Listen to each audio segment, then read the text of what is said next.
Good morning and welcome to Morning Brew. First in the chat is Mr. Lundell. Come out wherever you are. Then get some lemons, only 1 minute to cap night 60 ticks till the clock strikes right. Okay, cool. And Yvette says, good afternoon, Captain Trek and everyone. Well, good afternoon to you, Yvette. How are you today? And let's see here. Let me go ahead and get this stream shared out real quick. We'll take care of the Facebook one first. Of course, it takes a minute to pop up. And that's it. Then we take care of Twitter. And it doesn't take too long. It pops up and we click send. And that's taken care of. Thankfully, I only have one message on Twitter to check in a little bit. But until then, it's fine. So what's going on, everyone? Let's see, we've got two watching now.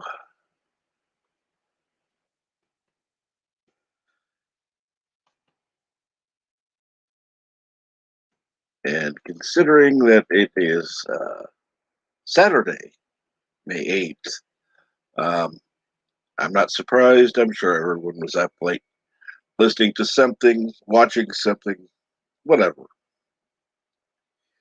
So, yes, I'm sure it's going to be a slower morning. But hey, what matters is we're here and we're going to have fun. At least that is the intention.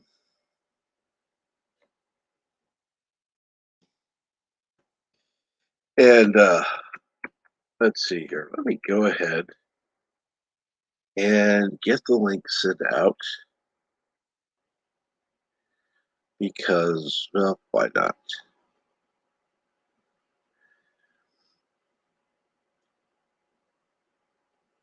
And there we go. And I'm going to do this one real quick. And go to there. And let's see that the one that was sent was not really an important message. And there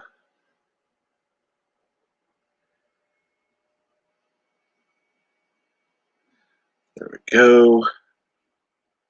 And then I'll put the StreamYard link in there as well. So I'm putting it in the closed group. That way, if anyone wants to come in and they're part of the group, it will be easy to do. So,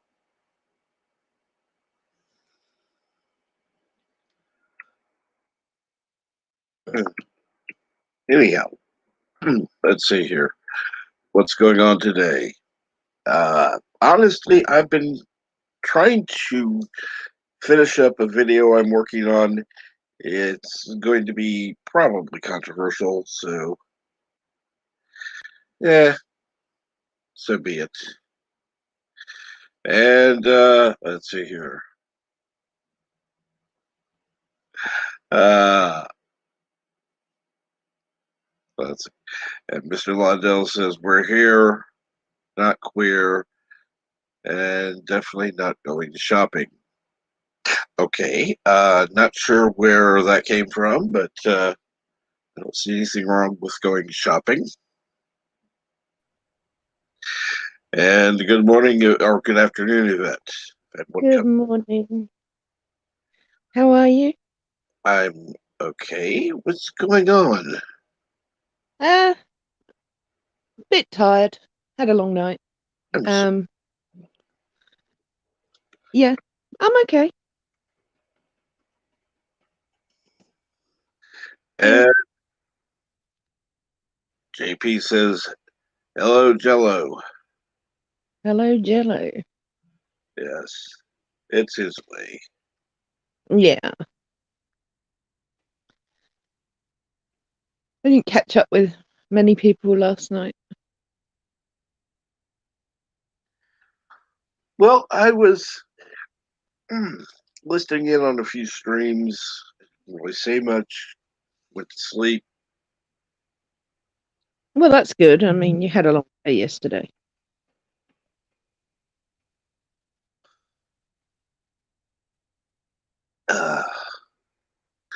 It feels a lot longer than it was. Well, at least you got some sleep. That's good. Yes.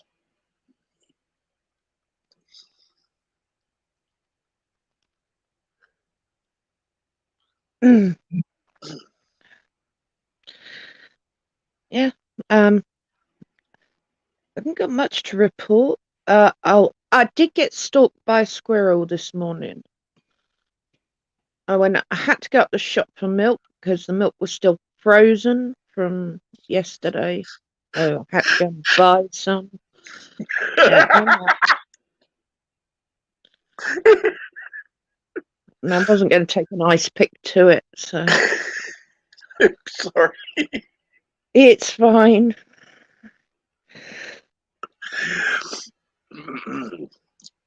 And it was pissing with rain, and I put my raincoat on, sort of headed out, and then this squirrel appeared in front of me, and I'm like, okay, hello, good morning, go away. And I bypassed it because it wouldn't move, and then headed up my road, and it followed me all the way to the shop. Now, tell me how many other squirrels you know that do that, because I don't know squirrels that follow people. No, not usually. No, it's just not right. They don't like me. So I was freaking paranoid when I came out of the shop. I thought it's gonna be waiting for me with its mates. But I didn't see it on the way home, thank goodness. Although I was very observant on the way home, keeping an eye out. You know, I think I'm over paranoid about small creatures. Yes. But they're not supposed to follow you. They're not. That's not right either.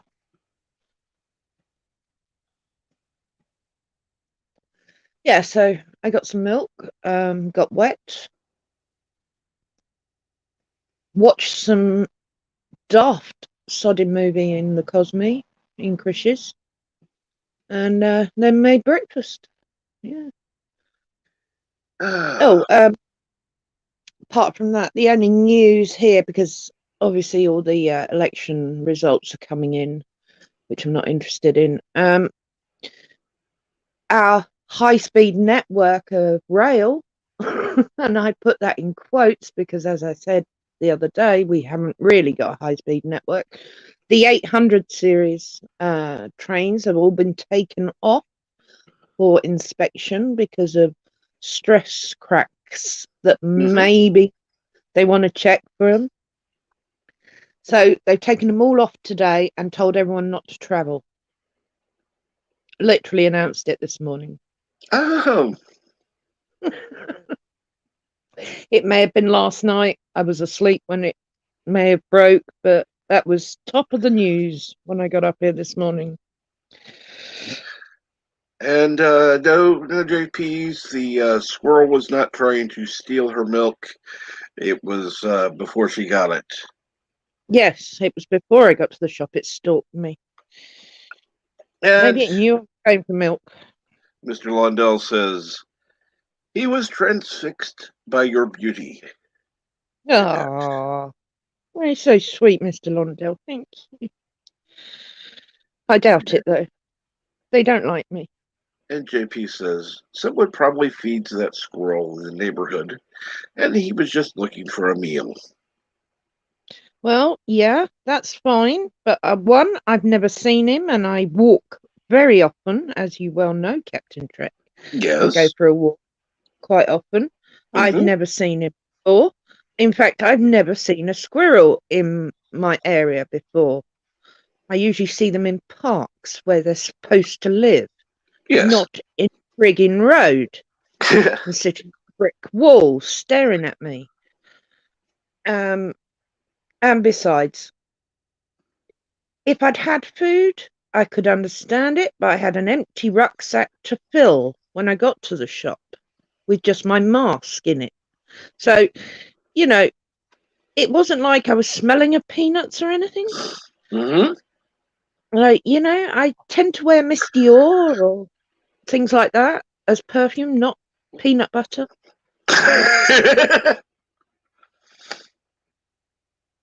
Yeah. So, yeah, I don't believe that. It was stalking me. It was sat on a brick wall. I avoided the brick wall. I went round it. It was still staring at me. Every time I looked behind it, it got nearer and followed me all the way up the road. Now, that's not normal behavior for a squirrel. No, no, you're right. Yeah. And I actually, I gotta say, when I was in the shop, I was picking up the milk, and right in front of my eye line was the chocolate milk, and I actually thought of JP's right at that second when I saw the chocolate milk. So you were in my thoughts, dear, this morning. Every time I see chocolate milk, I think of JP's now. Let's see here. And let's see. So Mr. Blondell says, so Pepe Le Pew is actually a squirrel. I've seen skunks, but they don't tend to stroll about streets, so I suppose he could be a squirrel if he was stalking me. Yeah, you could be right. Yeah. Pepe Le Squirrel? Oh, yeah. I don't know. JP's asked, a rucksack? What were you doing an early morning 40 km march? My rucksack, it holds the milk. I don't want one falling off my back. Of course. Of course. JP's just being himself. Which, hey, what could we expect? It's JP's. It's a lightweight one, but it's a decent one. And it's probably not the size that your guys' rucksacks are, Over here, we have sort of miniature versions of everything. Right. Because I'm not that big. I'm only 5 foot, just 5'4", so I'm quite small. I wouldn't want to put one of those giant rucksacks on my back. I'd fall backwards. Yes, you would. I've had a hard enough time not falling forwards, without putting weight on my back. Mind you, that might balance me a bit.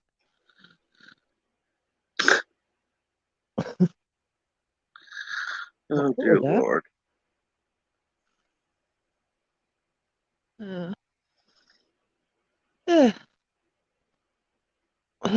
Saturday already. Where has this week gone? I don't know. Quite honestly, I don't know. No. It's just whizzed by.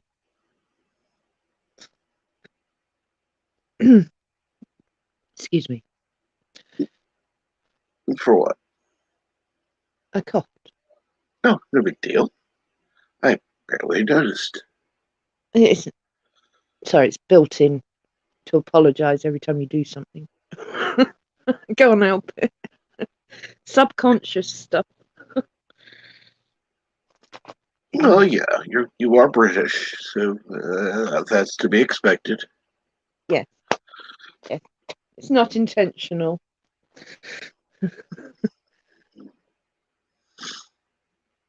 You're the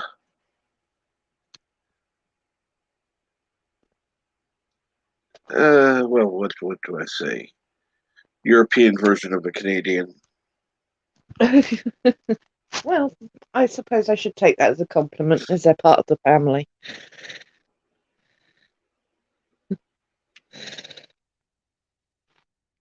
I don't say a, no, ever. It's a.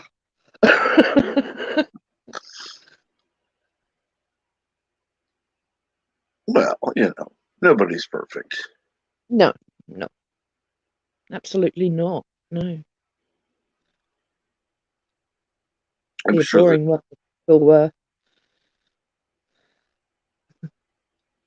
Yes, it would. There we go. And yes, while I'm chatting, I'm trying to fix uh,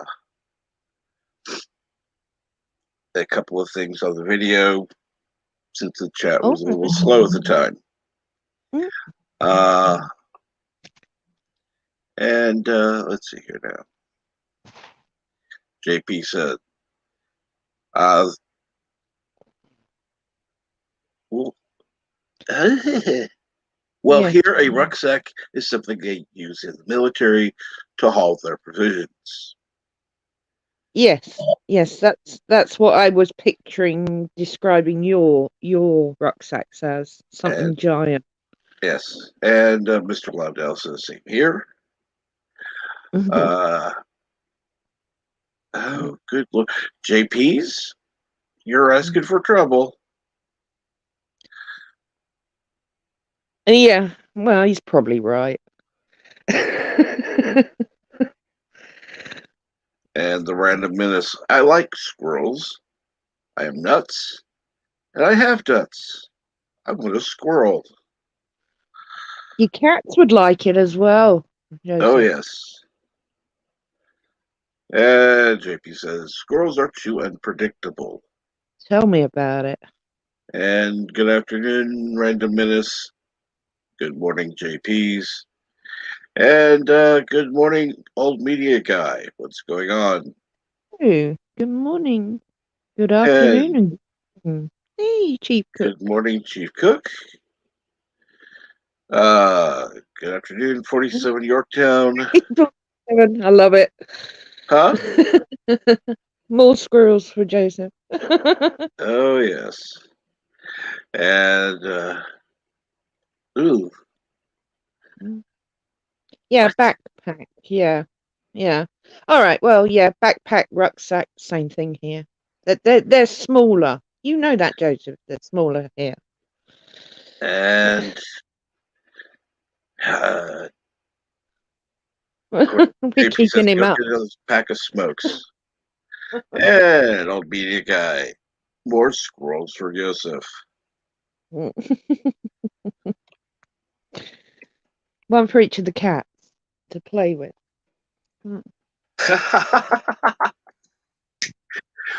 So we'll need like a 8 because Yes, at least. Yeah. we need to get more cats too. Uh, and old media guy says it's morning here and a cat's sitting on me. Well, Aw, I'm that's I'm nice. surprised. I'm surprised it waited until morning. Yeah, yeah. Ginger, who departed this year, unfortunately, I used to wake up with him wrapped around my neck like he was trying to throttle me. But then, animals and me. Yeah. I wasn't sure. Sometimes he was loving, other times he'd chew me, you know. Cats are probably the smallest I'd go with animals as pets because of all my unfortunate incidents over Yes. the years. So, and even then it's dodgy. Well, I think part of that depends on what kind of cat. You can get a larger cat, and I mean Yeah. domesticated, not a Mm, you know yeah, not a wild one, but you can get a larger domesticated cat. That, absolutely. I mean, my mother used to foster cats when I was little. Cats that were needed to get used to living in a house and a home, a forever yes, home, as they call it now. But we used to get some really assholes cats in, and we had that's a normal Abyssinians. cat.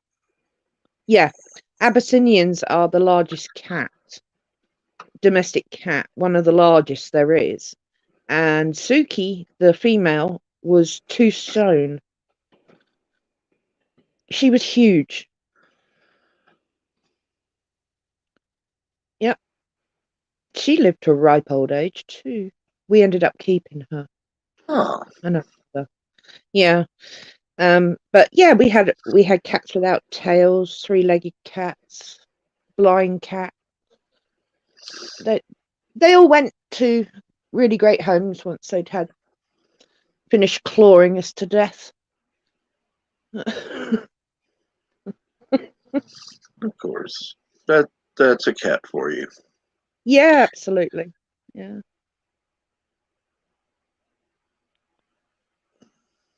And it's good people do that for the cats so they can move on. Yeah. I think it's harder to give a cat up once you've had it for 6 months or a year. Correct. Say, here you go, hand it back. I don't know how Mum did it. Yeah.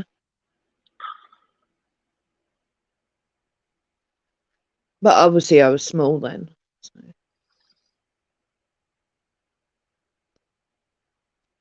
Yeah. You make it sound like you're huge now. No, you know what I mean. No, small as in young. Yes, Yeah. I'm aware of what you Quite mean. quite a long time ago.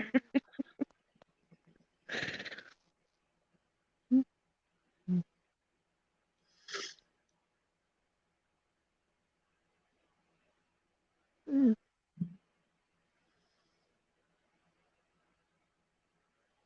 As I say, I don't mind big creatures because big dogs are great. It's the small yappy ones I don't like. I've been bitten by a couple, which doesn't help. True. They're nasty little things, the little tiny ones. Whatever they're called, all of them. The floor cleaners, as I call them.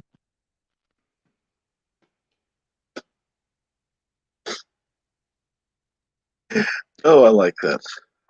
I like that a lot.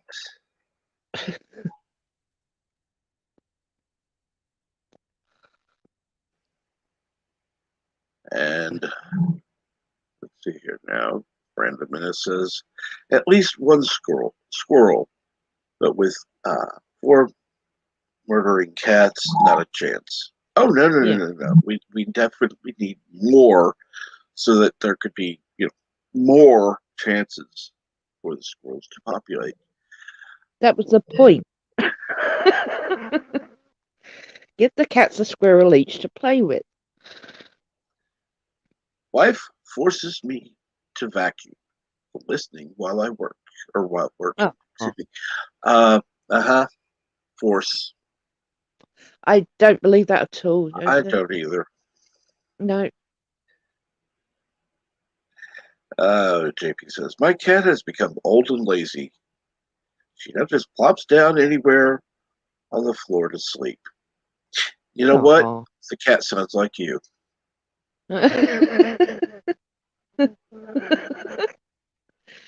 Does she like As, chocolate milk? I was gonna say, as long as he's not feeding it chocolate milk and cigarettes, it's fine.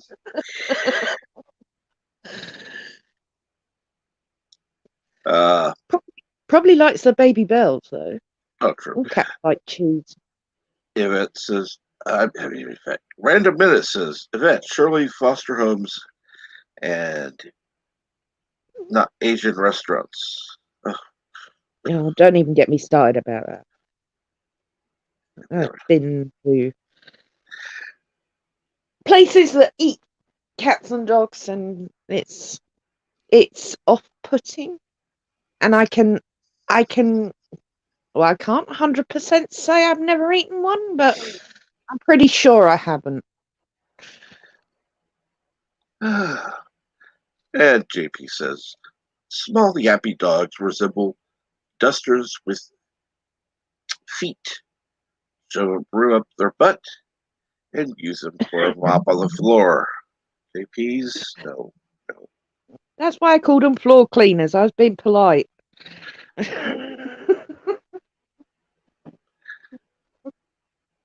And old media guy says, I kept this cat because she wants to be around us.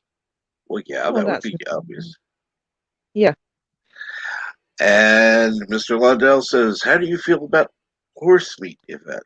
Well, we've had this discussion before. I've had horse in France. I've eaten zebra in Africa. It's gamey, but it wasn't overly off-putting. You know, they eat those things there, so I kind of adapt when I travel. Right. I like to try new things. Wasn't so keen on the frog's legs, and escargot is just gross. Although I can say that because I've eaten one. Yes. Well, I Yeah, think part of it is, there is a cultural thing, you yeah, know, uh, absolutely. because obviously there are places in the world that eating a cow, are you crazy? Yeah, exactly, exactly. You know, you tend to adapt if you travel a lot to customs and as I'm not that a fussy person, I would try anything once, just to say I've tried it. So yeah, I've eaten some weird shit. And we do know a few people in the chat who are fussy. JP's is one of them. He is. That's fine. Not everyone's the same. No, no, I'm not. I'm not saying there's anything wrong with it. Just No, pointing no. out a fact. Yeah, yeah. Uh, uh,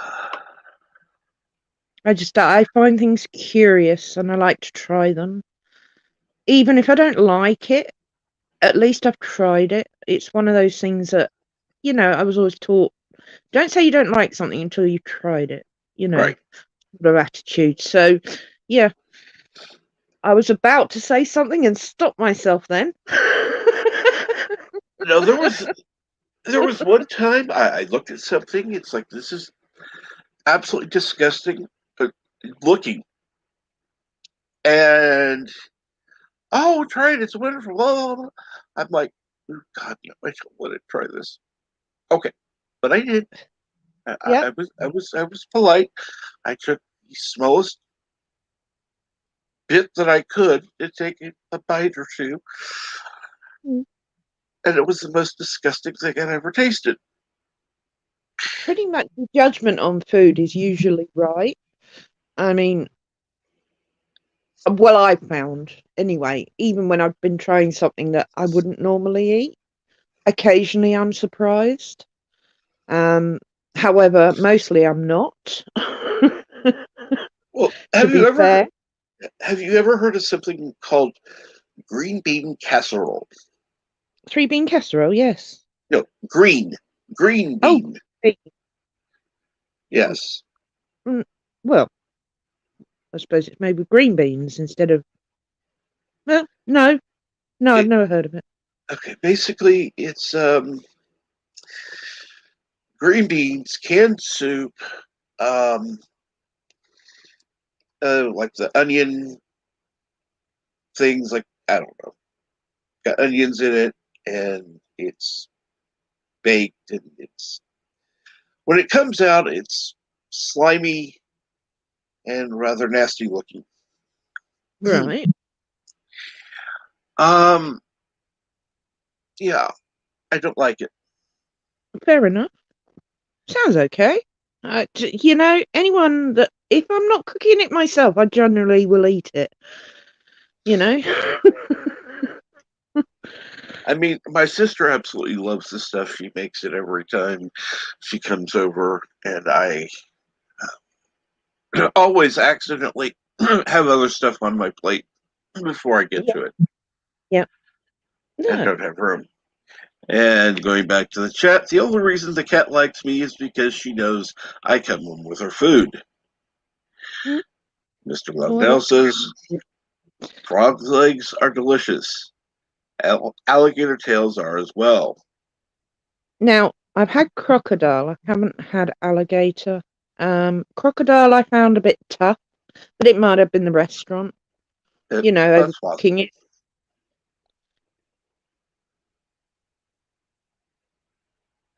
And let's see here. From what I know about the zebras, or as you say, zebras, I don't feel sorry that they're cooked. Okay. What Why did they would you? do?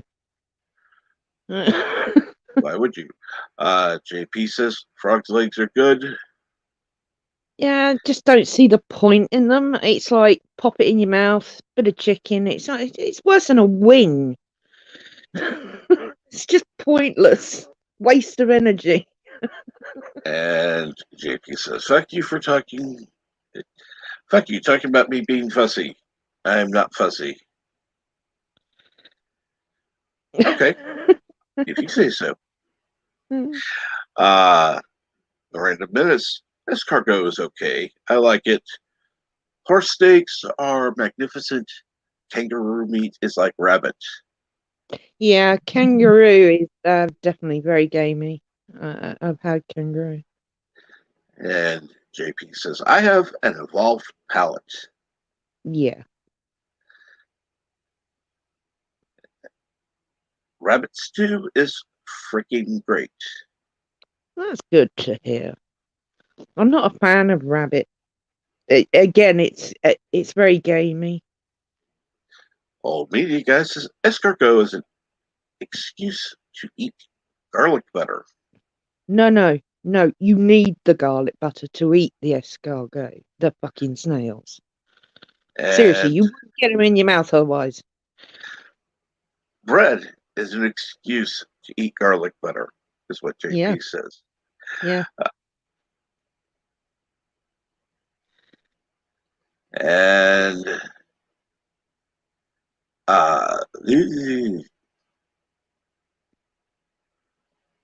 okay. I'm just gonna say King because I can't. Okay, King says happy Saturday. Saturday.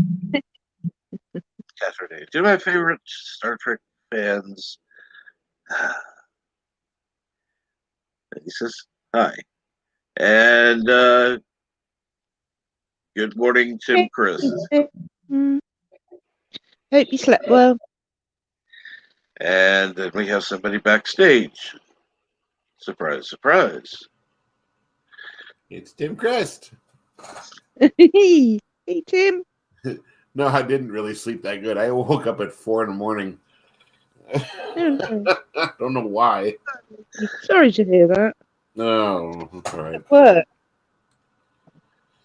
You're probably the reason I woke up early. I didn't do it. Yeah. You say that so often, Tim. It's because I didn't do it. I didn't do it. Nobody saw me do it. Can't prove anything. And just in case Bert comes in the chat, I'm going to go ahead and pin that so that he can't say, well, nobody doesn't pin. I had to scroll all the way up.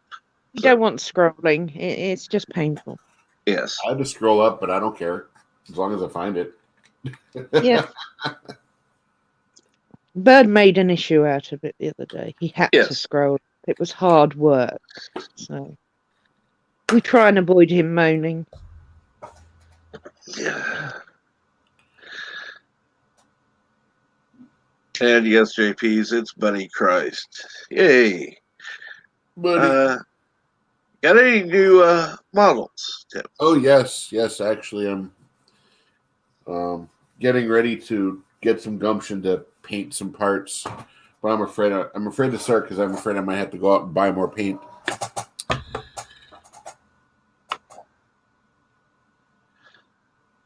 Oh, that wouldn't be good.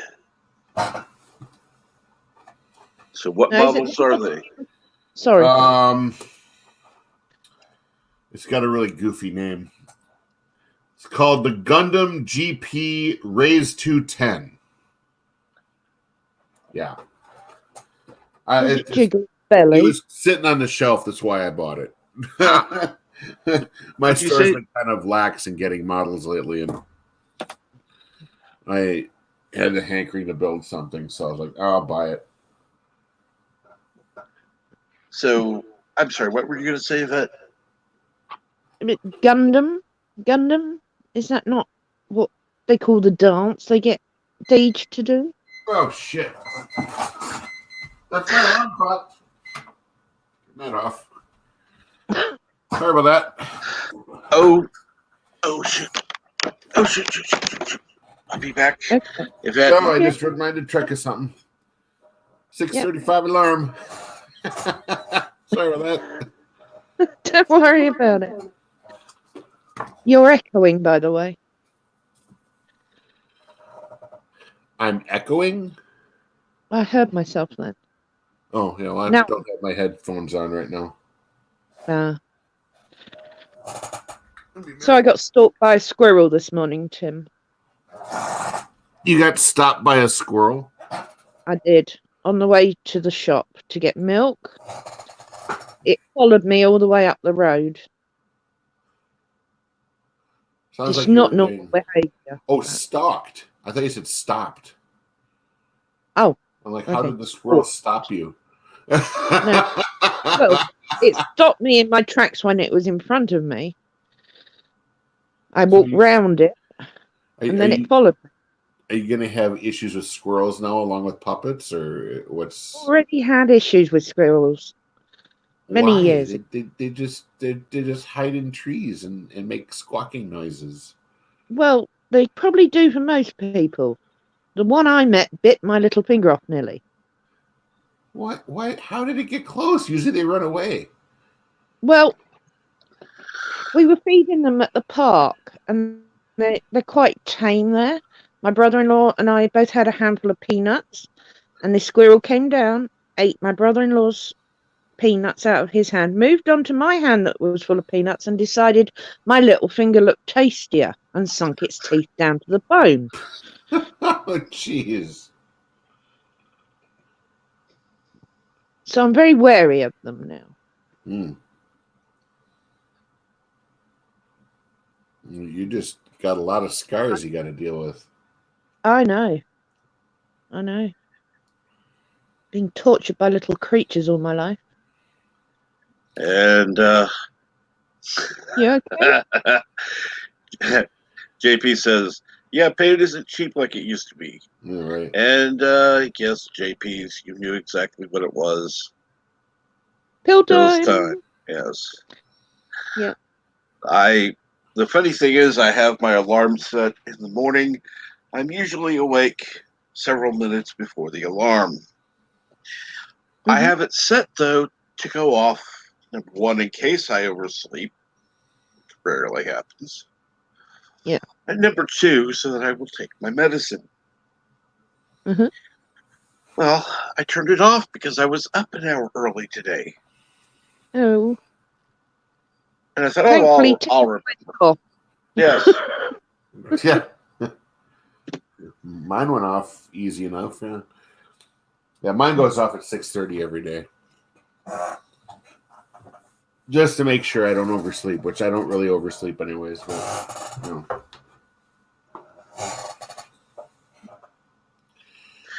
Oh, God.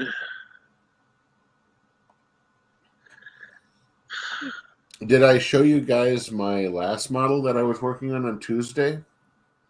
I don't know. believe so. Okay, JP says, I'm so glad she said peanuts and not nuts there. Yes. Well, peanuts are called peanuts here. Nuts I turned that off. Peanuts aren't nuts. That's correct. Who called that? Peanuts are not nuts. And cool. That is the Destiny Gundam. Or Gundam Destiny, whatever, however you want to call it. And it's impressive. Hello. Oh, yes. And hello, Dave D. Sound. Who says, hi, Cap. Glad you're on. Hey, Been Dave. up all night. Ooh. That's a complete repaint. Because this area here, where it's orange here on the body, that's all supposed to be blue. but I didn't want blue. So I went with this fiery orange metallic paint job. Fair enough. It's kind of a weak paint, though. I added a little color shift to this shield piece here. Ah. So in the sunlight, it really sparkles. Oh, yeah. Oops, that's for LDG. Excellent. Looks And impressive, Tim. Kapla, bird of prey.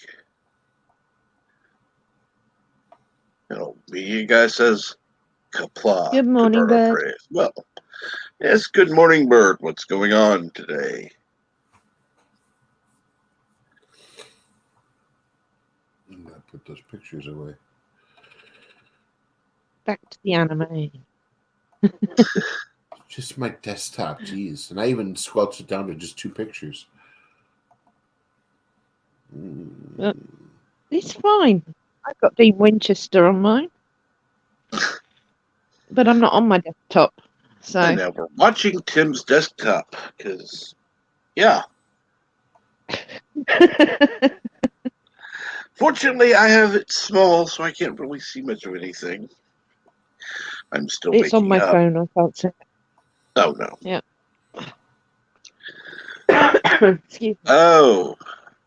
And yes, Bert says that Sisso Prey is on the way over. Oh, dear God. I'm sorry, right. Bert. I mean, I know you all love to see Nephew Prey, but I'm sorry. I'm sorry. Yeah. Sleep is not something you're going to be getting much of while they're there. That's my Star Trek tricorder. All right, now I have to. Very good. Ah. Now, do you know what movie it's from? Right. Oh. Wait a minute. Ew. That's my 2? blaster.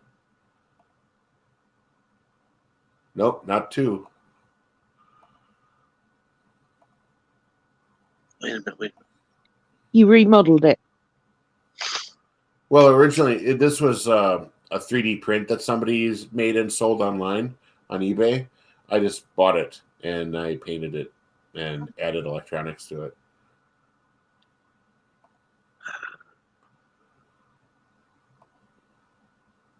Cool. Let's see here now. JP says, damn, we need a larger living area. I need a model making room again and a computer room. And Dave says, hey, JP, excuse me. Come on, JP says Captain an old Crack. movie. You haven't figured out what movie it's from yet? Oh, for fuck's sake. You added electronics and you painted it a different color. I mean, it kind of reminds me of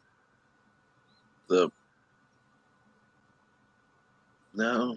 Star Trek 2, they had the tricorder gun. You know, like they held it like a gun. That's true. You remember Savik's tricorder? It looked ridiculous. It looked like they took a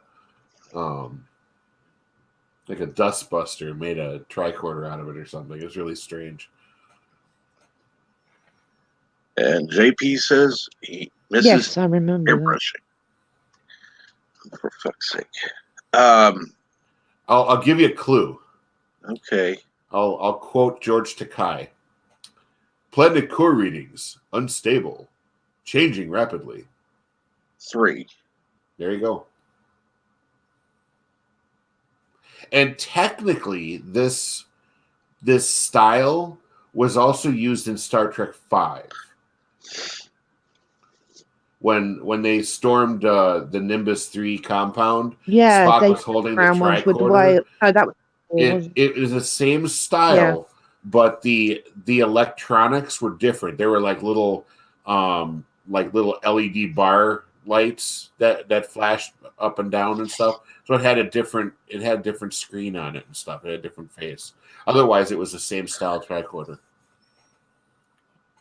So like this upper section here can pop down. Mm. Like you can smack it down. And This section here has a knob on it. It's supposed to be like a tuning knob, and that's where my charge port is, because you can see that I have a recharge port there, mhm. and I actually have a knob that goes over that, so it looks like the tuning knob now. It's pretty sweet. I really like this. This is like one of my favorite pieces in my collection. I also have the Star Trek 3 Diamond Select phaser to go with it. So all I need now is I want to get a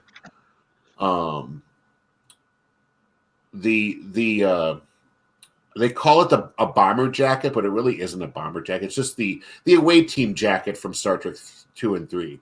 I want to get that. I've got a store on eBay that I've been kind of keeping tabs on, that's selling it, but you can have it sized and fitted, but you got to send your dimensions, which they better have a lot of fabric for me. I'm a big fat guy. I was just going to see if I can bring it back up here. And good morning, brightest day. Good morning. Continue with Google. Let's see here. A UHF tricorder with the tuning knob 2.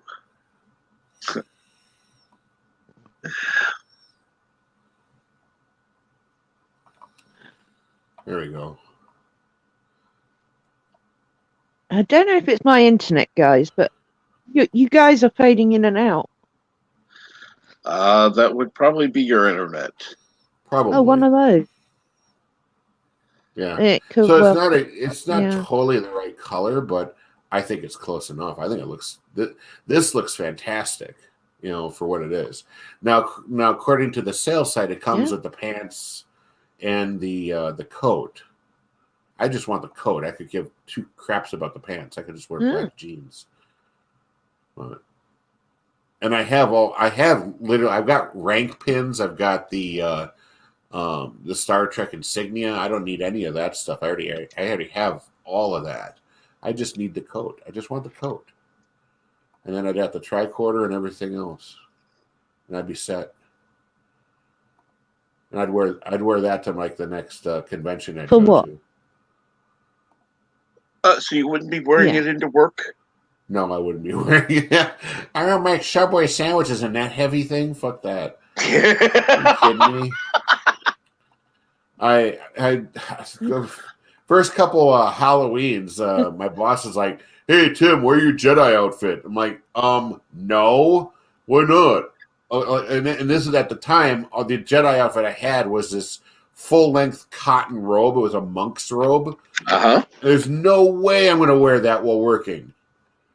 Like you like a burlap sack falling into your Subway food while you got somebody making your. No, I don't think so. No, I'm not going to do that. The manager was a Nimrod sometimes. So it was funny. Yeah, I would have been melting in that thing. It was like, there's no way. And then my next costume used a karate tunic, black karate tunic, and that wasn't so bad. I wore it once, but I still roasted in it, so I was like, no, I'm not going to do that again. And I also burned up at the convention in the damn thing too.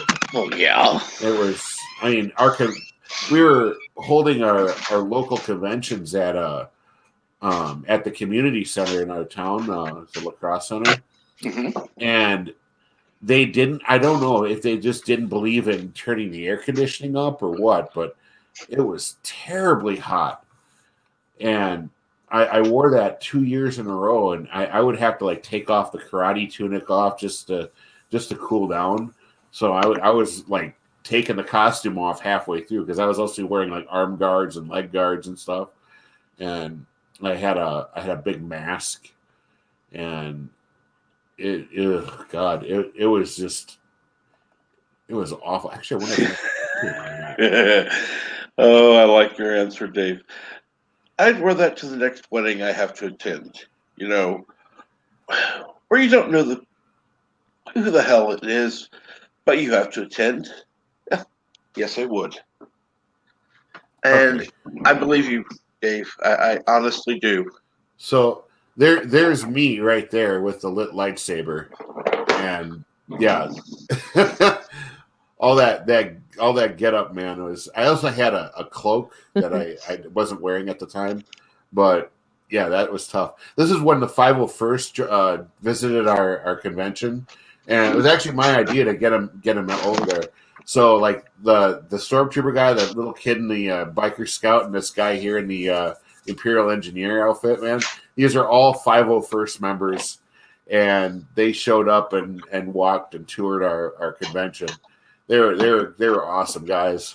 They also brought Cool. an R2D2. Like one guy came in wearing an Imperial officer's outfit, and he had these Bluetooth remote controls, and he was controlling a full-size R2D2 complete with lights and sounds, and it was just amazing. It was probably one of the best conventions we ever had.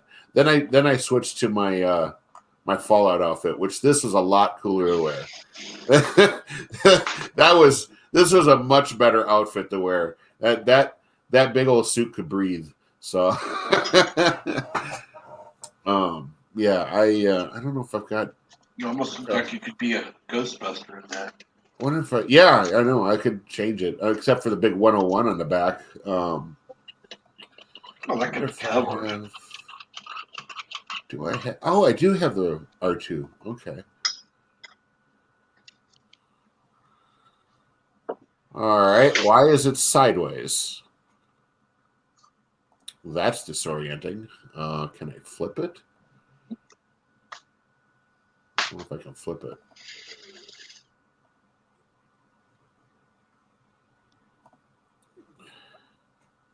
You should be able to once it's open. I don't think I can flip videos. Yeah. I'll just work with it that way. Oh, it's a video. Ah. Yeah. This was at our convention. Like whoever made this, man, the guy that made this, fantastic.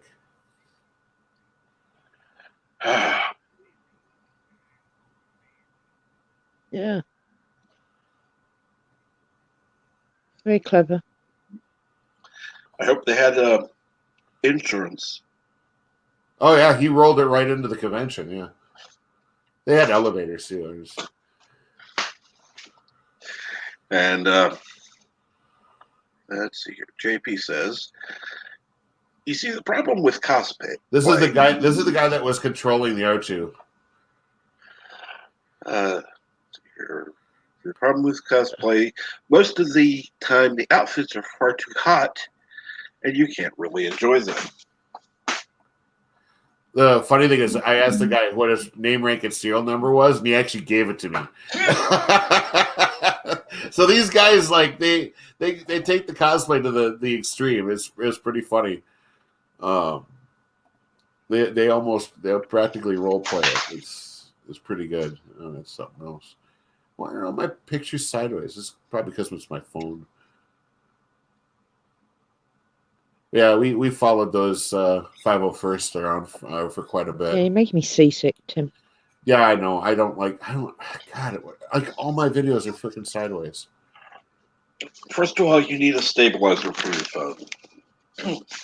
Second of all, you need to record in the position that you're going to be showing them in. Yeah, right. Well, I mean, I was just holding my phone up, so I didn't, Then I just transferred all the videos to my computer. But I thought they would. I've had videos that just turn upright. That's weird. Well, I'm sure LDG could fix it for you. Yeah, I just probably need a program to flip them. Well, That's all right. I was gonna say. No.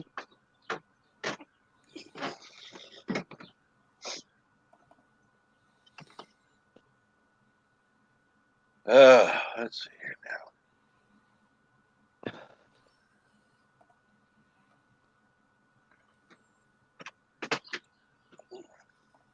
Anyways. Dave says, how can you cosplay with such a great costume and not shave? And not what? Not shave. Shave. Oh, Your shave. face. Well, if I'm in the Fallout universe, I don't need to shave. You know, most people are scruffy and unkempt and scraggly looking. I was simply explaining his question. Let's see now. Old Media Guy says, the video's on VLDC, and you can flip the image. I can do it on VLC? Oh, sweet. I have that. VLC is free. Yeah, I have that. So I'll check it out. I don't play with it enough. Oh, there we are. There's a lot of things I don't. I'm lazy. Would you say that again, Tim? Say what? I don't play with it enough?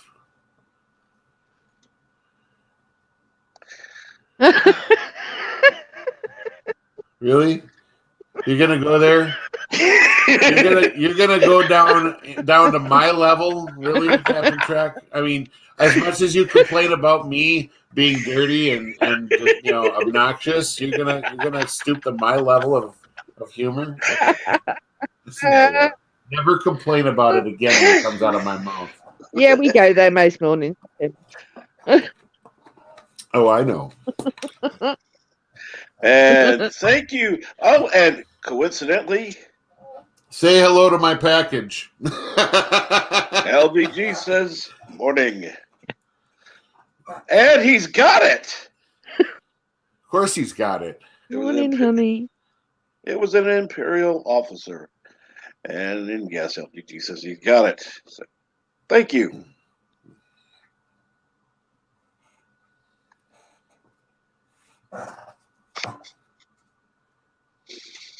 Yeah, I got it.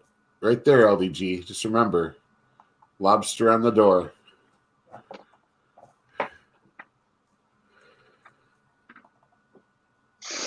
Put that in my avatar folder.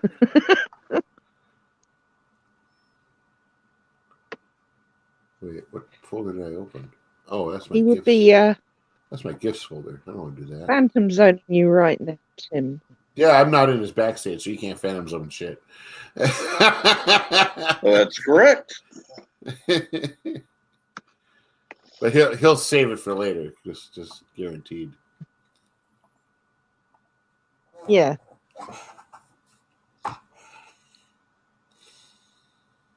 How do I say this?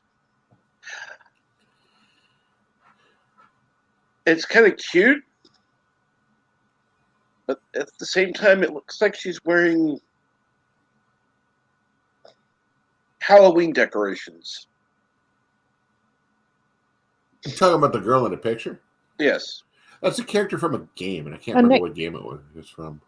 Yeah, her necklace is or an anime. One of the two.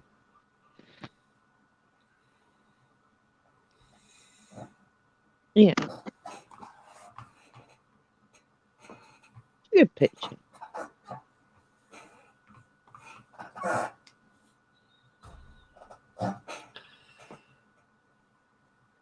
Yeah, I just like the picture. I don't really remember where it's from. I know my daughter probably knows. She gets into a lot of the newer animes and games and stuff.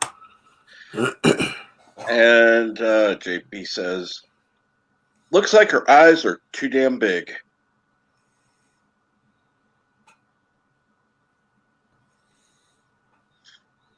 Probably. Who knows? Well, then you must be transfixed by him, Captain Trek, because he's keeping me full screen. So no, I'm not the one who said it. I know.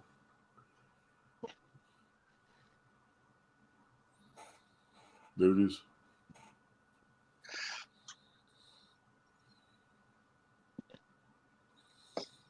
And Dave says it was a game from Japan. Never got the eyes right. Probably.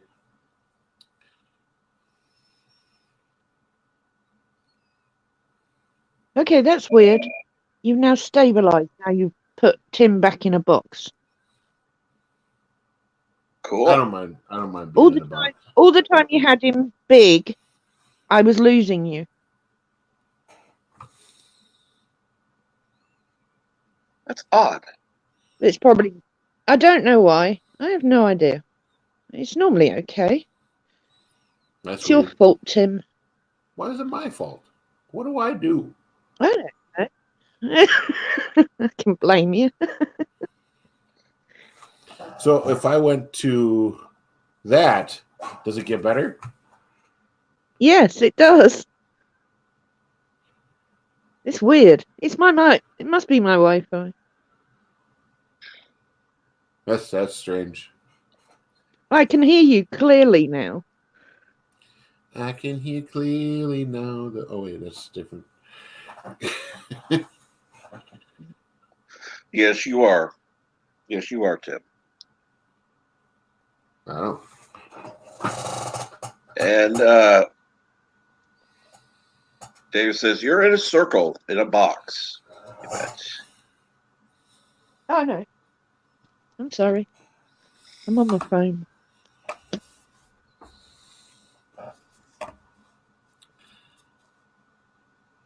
Well, technically, we all are in circles and boxes.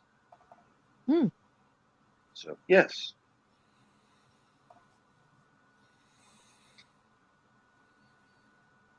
What's going on, Bird? I know you said Sisso Prey's coming over. How soon?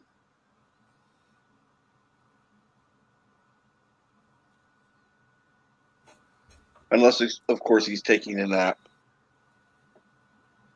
Because Sisso Prey's going to be there. Might as well sleep while he can.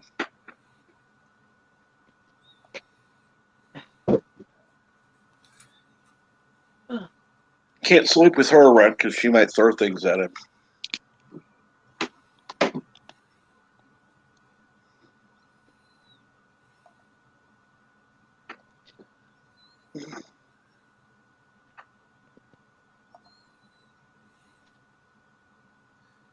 Oh, let's see here. Well, we've got 12 watching. Anyone can feel free to join, including LDG. Okay, Berto Prey 5-6. I'm sorry, go ahead, Ed.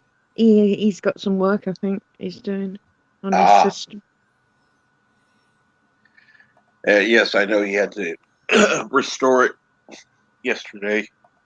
Yeah. And Bird says probably 30 minutes out. Time for a cup. Time to take a nap, Bird. Be the last one you get for a while.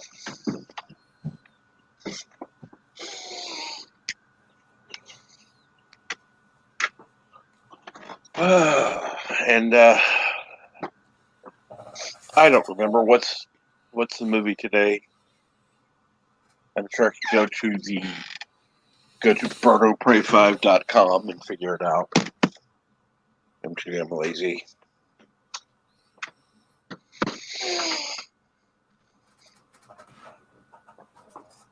I'm also gonna have to go out and mow my lawn.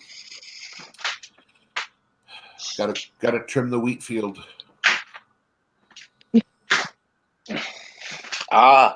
Revenge of the Nerds. Oh, that's right, yeah. They spent hours cutting that. Oh, that's right. He had to edit it. Yeah. Because of the scenes. Yeah. So definitely people will be watching in the screening room. Yeah, definitely. And it will be 3 p.m. Eastern.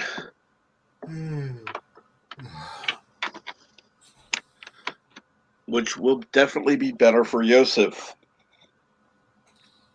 Was that 8 or 9 p.m., isn't it?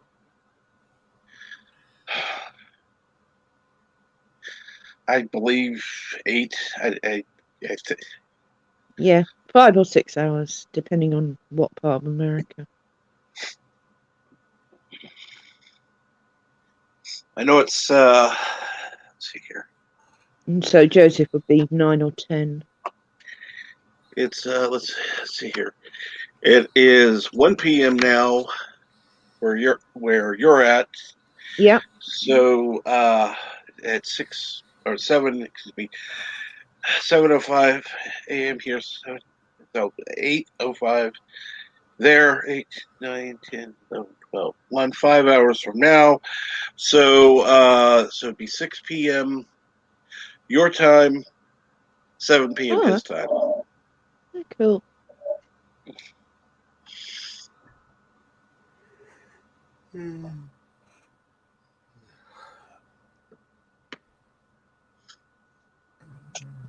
So, I don't know if Joseph's wife would want to be watching this.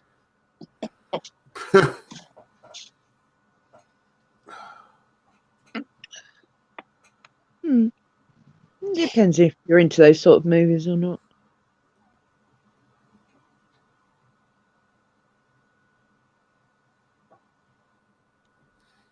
I never got into them too much.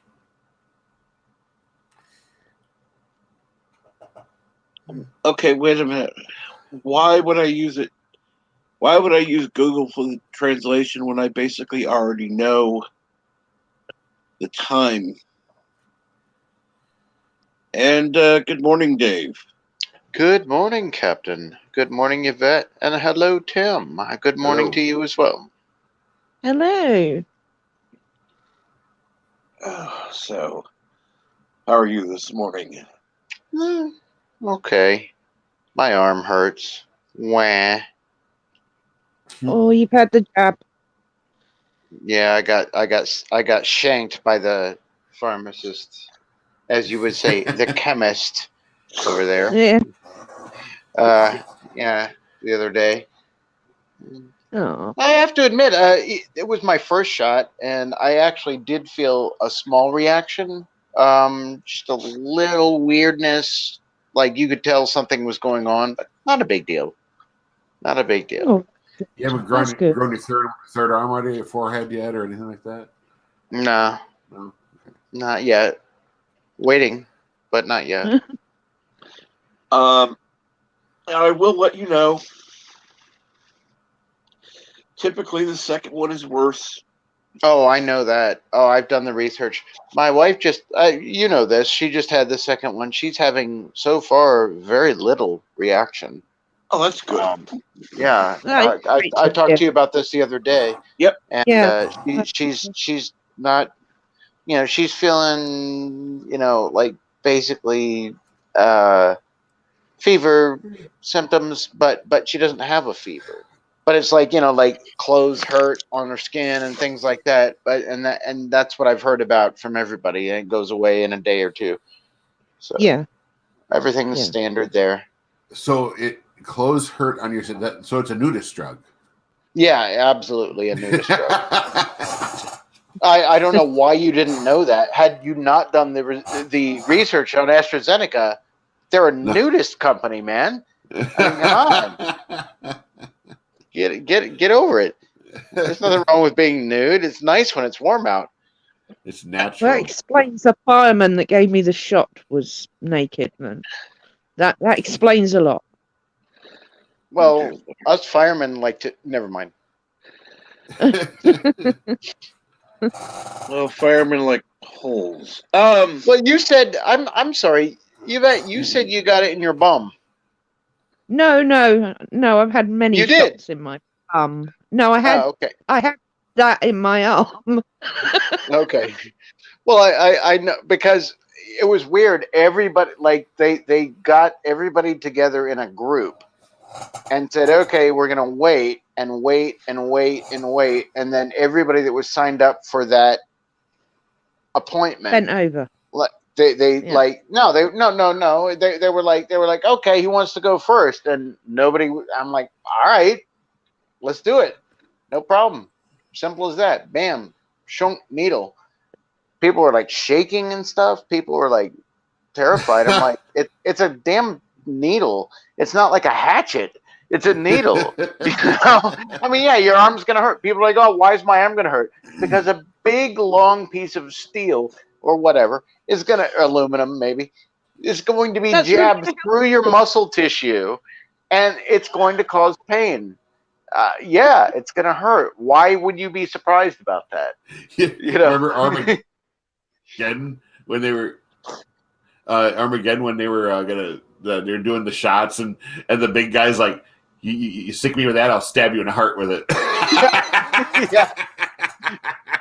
And rest his soul, man. That he's passed. Wonderful, wonderful Oh, actor, did he pass man. Did he pass Yeah, away? he did. Aww, that's Man, sad. yeah, but and it wasn't from the shot.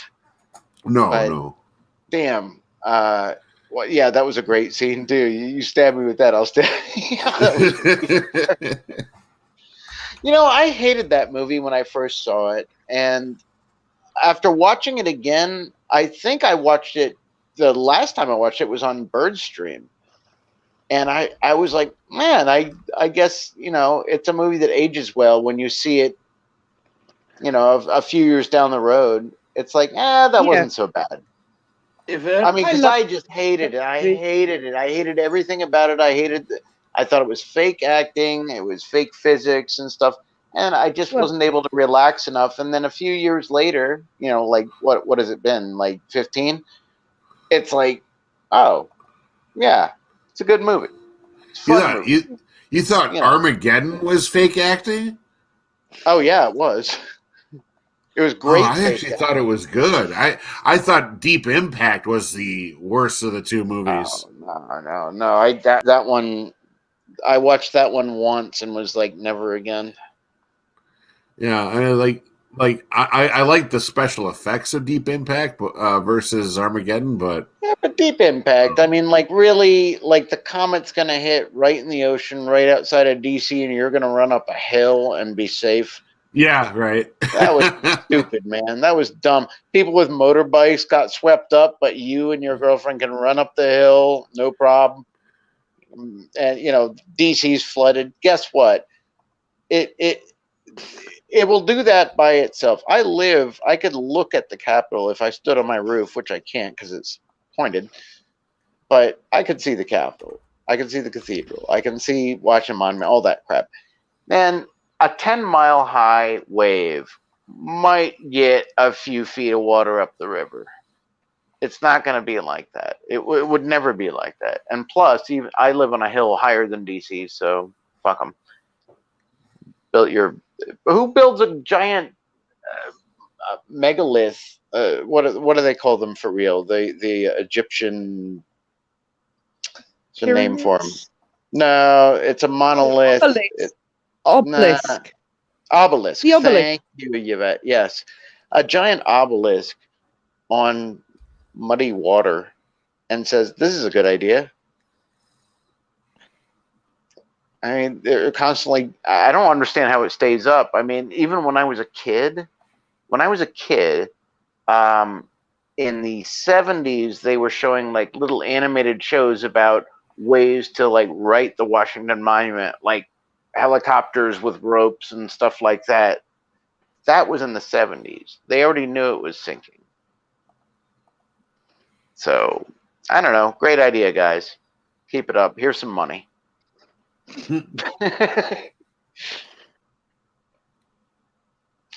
And again, Captain, I apologize for coming on after being up all night, and I did do a couple of shots. So kick me off whenever you want. You sound fine, Dave. Nah, I overtalk sometimes. huh? Have you met Tim? Oh, it's okay.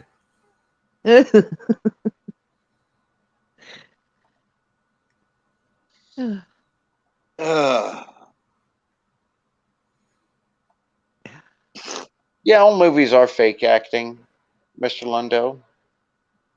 Yeah. It's one of the reasons that a lot of us get kind of wound up in the politics that's involved with the people that make a lot of money for pretending. And of course, LDG says, after Picard and Discovery, I think Cat in the Hat was a masterpiece. Yeah. Yeah. Kudos to that, LEG. Yeah. Yeah. And LDG is going to shower. Okay.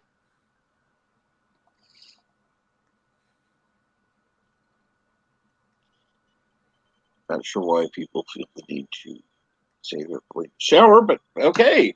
I've done it.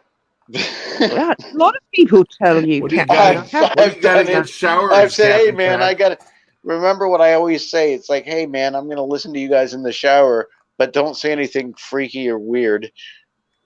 And, of course, saying that I'm going to be listening to you while I'm in the shower is kind of a little awkward.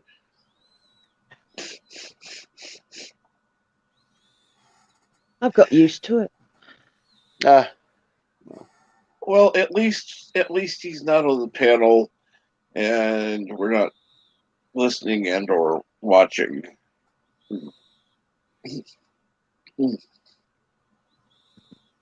Yeah, that would be a weird thing. So now I'm soaping my underarms. Here's the shampoo. Gross, man. Gross. Just go shower. You wouldn't be saying that. I said I was going for a Just say shower. BRB. Be back in 30 or something. You know, it's like, hey, I'm going to go and take a shower, you know, like rub my body all over with soap and stuff. And I'm going to be listening. Sorry. JP says they have to prove they actually shower. Why? JP wants to see him.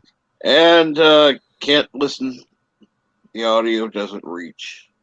Fair enough. Aren't you a tech expert? Exactly. And they do have Bluetooth.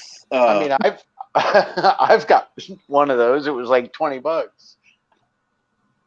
And welcome, LDG. You know, they do have Bluetooth speakers. That's not unreasonable.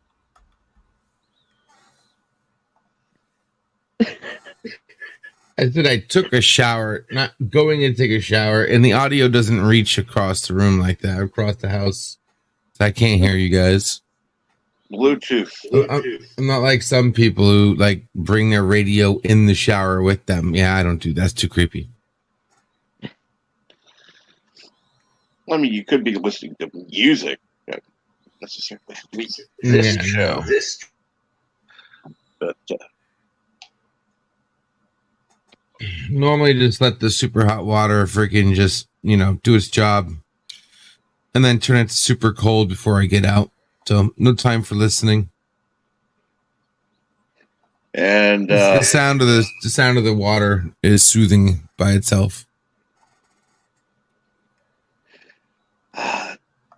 JP's really wants to hear you taking a shower, LDG.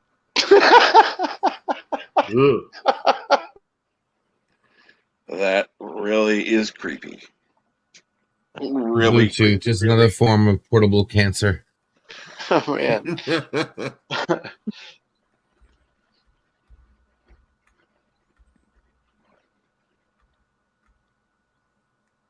Yeah. Everything will give us cancer anyhow.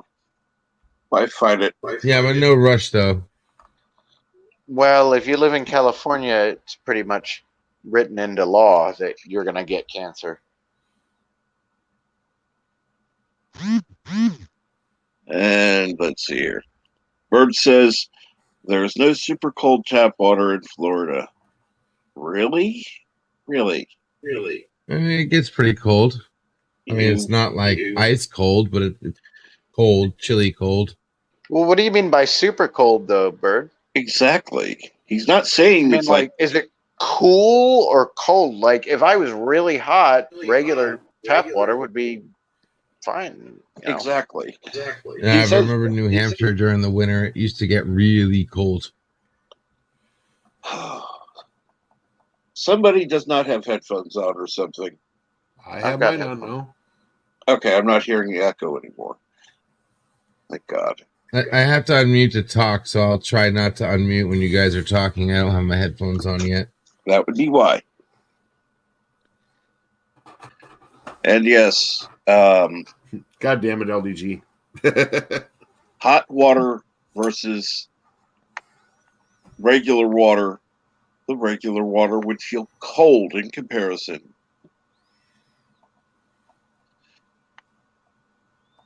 Yeah.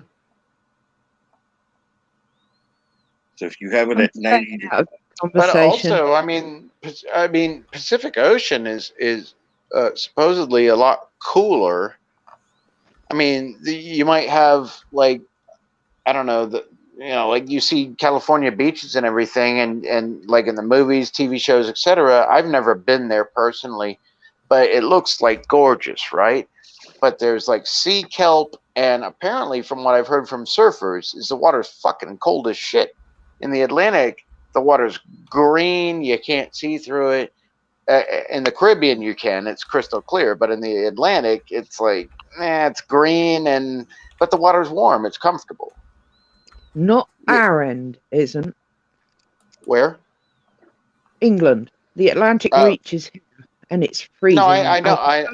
Personally. I know. I've been there, and there's no swimming there. You don't swim at Dover. I'm not in Dover. I'm in Blackpool. I'm saying you don't. That's where I was, and you don't. It just that's you the don't. English Channel. That's the English Channel. I know. Yeah. That's a shitty place to be. Yeah. I've swum off Margate, which is down from Dover. Nice sandy beach. You bet Isle of Wight is in the south. Yes. Southeast of England. Yes. In the channel. Yeah. Okay. Have you been there? I've been to the Isle of Wight a couple of times. Yeah. Is it as beautiful as everything that I've seen? Because I've never been there. It's a cute island, one of many. I prefer the Isle of Man myself because the TT500's on there. Jersey's very pretty as well, although it's under siege at the moment. So under siege. Yeah. Well, it was a couple of days ago, anyway. By what, hippies or something? The French fishermen. Oh. Yeah. The last time I was in England, I wanted to go see Stonehenge, and apparently there was some festival going on, and everybody was like, don't bother. It would ruin every aspect that you thought about. And this is back. Well, they still had fences and stuff, but it was back when it was still fairly preserved. But apparently there was some giant festival up there, and everybody was like, "Oh, everybody's walking around naked, and it's just awful." And I'm like, at the time I must have been like 12 or something, and I was like, "Oh, sounds great." But bottom line was, it was not what you wanted to see Stonehenge as. I imagine maybe that's what it used to be like. Who knows? I don't know. I wasn't there, but none of us. So I didn't go, and I regret that. Okay. Just seeing it, just looking at it for real with my own eyes. Yeah, it's very impressive. It is very impressive. And back in the day, before they put the fences up, and you could actually go and sit on them. Yeah, play with it like in European Vacation. I haven't seen that. Knocked it over. Yeah. Very impressive. Very impressive. One of many. Yeah, but there's the lee lines and everything like that. There's a lot of different stone monuments around those lee lines in England. Very interesting. And the way that they did architecture and engineering I don't know how they or why. I mean, I imagine that you might do it to get from one town to another because you didn't have GPS, obviously. But Mm. wouldn't that just be a path? But there are these lines, the way that these things intersect. It's really, really impressive. It is, and it's a complete mystery as It well is, because and they say it's it's there's all magnetic things pyramids. under like the main parts, and I believe it. I just don't understand why. You know? Yeah, a lot of the stone monuments around England, especially in Cornwall, which is just down the end. There's loads of stone circles on the moors. Some big, some small, some have sunk. There's a town that has one monument in it, but when you actually, they only discovered through satellite imaging that it actually was part of a huge ring surrounding it. And they weren't aware because they were so far spaced out. Mm-hmm. And I'm trying to think of the town's name. No, it's not coming to me. But a lot of sort of the south down into Devon and Cornwall and Somerset, obviously. Mm-hmm. They're very much about pagan. It's very, very pagan area. Yeah. And still very much a living, breathing form of worship. Would you call it? I don't know. Culture. It's a separate. Yeah, it's a different culture than the traditionalist culture. Yeah, absolutely. I Um, mean, Cornwall's bizarre as it is, with the names of the places and that. I've spent a lot of time in Cornwall, but I wouldn't live there. It's nice to visit, but it's very quiet in between the villages. no, It's fascinating. I've only been a couple of times to England, and my experiences were quite good. But again, I was much younger. The first time I was there, I must have been like 3 or 4, Wow. and I remember it. I remember the double deckers. I remember the hotel, and it was the same hotel, the Diplomat Hotel in London, is Wow. where we stayed. Both times, and I remembered it the second time I came there, like I don't know, 15 years later, and remembered it. I remember the layout. I remember the lift. Yes, lift. Yeah. Well done. Yeah. I Well, actually it call was. them elevators and get looked at really weirdly here because I got used Well, to calling I told elevators. Captain this story one time where I thought it was a toy. I mean, it was one of the old ones with the gate, and it was totally exposed. You know, the Yeah. whole thing was totally exposed, and I was riding all over it, and I'd ride it up and run down the stairs and call it and ride it back, and the lady at the desk said, "Are you the one that's been going up and down on the lift all day?" And I had no idea what she meant because I didn't know it was called a lift, and I was like, "No." And I said it so earnestly, she was like, "Oh, all right." Like, what the hell's a lift? You mean the elevator? And she looked at me like I was speaking Greek. Yeah, I know. I use the term elevator because I got used to it. But when I use it here, I get funny looks. Like, Yeah, they why think you you're calling talking it about that? an aircraft piece. Yeah. The elevator or the Illyron? Yeah. Yeah, I had a lot of fun in England. It was a beautiful place, and I was lucky enough to find it in the right time. I was not exposed to the tower blocks and the thugs and all that stuff. You know, obviously it was a tourist thing. I was mostly in London and Dover, as I said. The hovercrafts were going across the channel, and I memorized all the hovercrafts. Now I've forgotten all their names, but I memorized them, and they were such a cool piece of technology. I mean, you just felt like king of the world just riding on one. But Are you kidding? man, They used to make me seasick, and I don't. Oh suffer yeah, with here's the thing that I noticed. It's kind of like a plane when you want to, if you don't want turbulence, sit on the wing, not in the front or the back. Oh, I thought it was a roller coaster. I'm going to sit in the front. That's where it's getting buffered. English Channel is like one of the most awful seas. You know, I can't imagine what the guys went through in World War II, but man, it was brutal, and it was not a nice day. And that thing was just smash, smash, smash. Now in the middle, you'd have been fine. anymore. In the middle, you'd have been fine, but in the front, where I wanted to be, oh man, I'd never been seasick before. Air sick, seasick, car sick, nothing. And I was like, I didn't get sick, but I was nauseous. That was messed up. And you know, it's like 45 minutes, 50 minutes of like this high speed slamming. Yeah. But yeah, it was so much fun though. The first crossing was great because I was in the middle. I was like, wow, I'm on a hovercraft. And I don't know if any of you guys have seen this stuff, but it was pretty cool technology. It's the same kind of stuff the Marines have now in the U.S. for transporting tanks and stuff.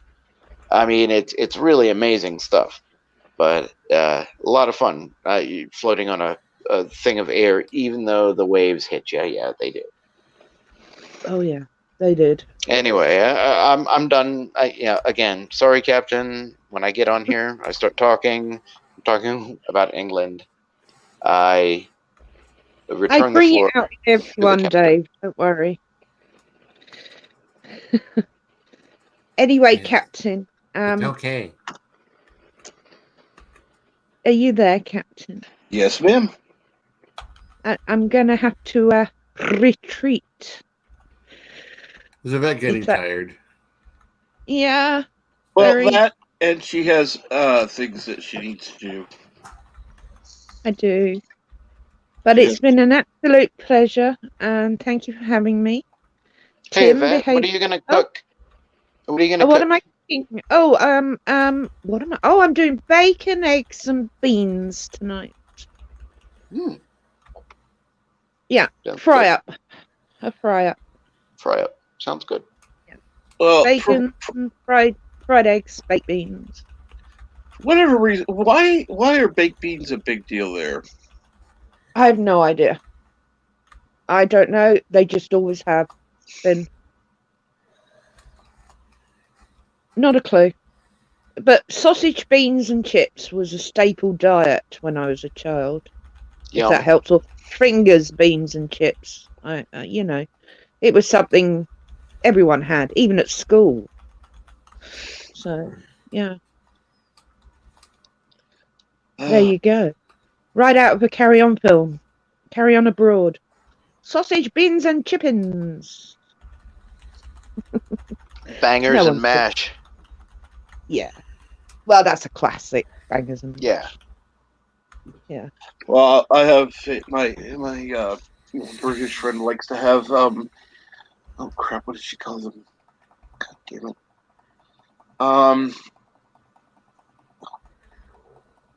Why can't I remember what they call baked potatoes there?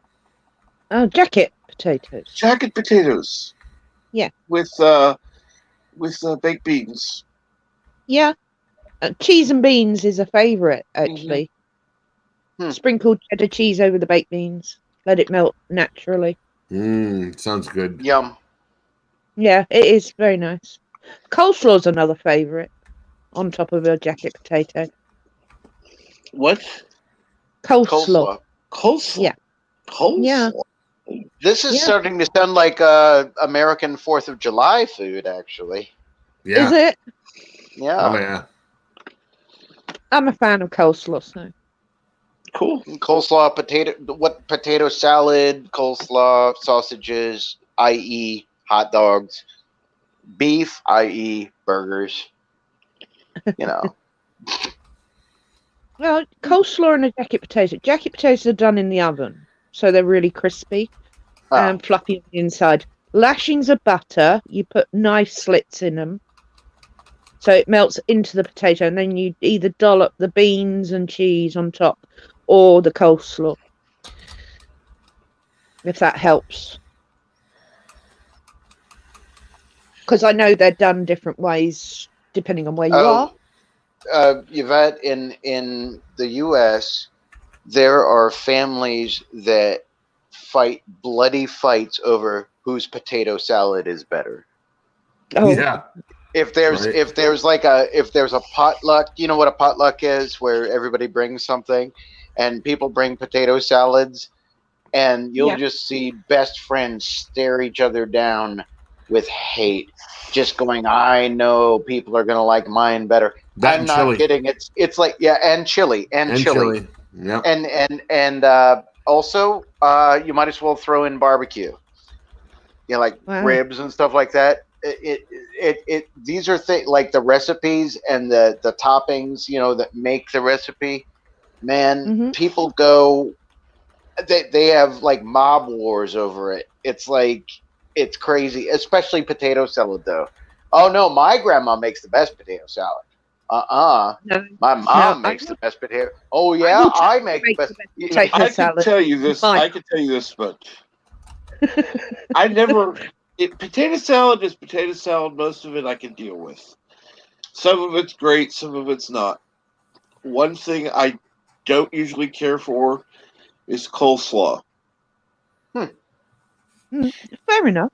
You know, everyone each their own. I mean, I'm a fan Um, of celery, nut, and sultana, and I also like Florida salad, which is coleslaw with oranges in it. Well, mandarins or whatever.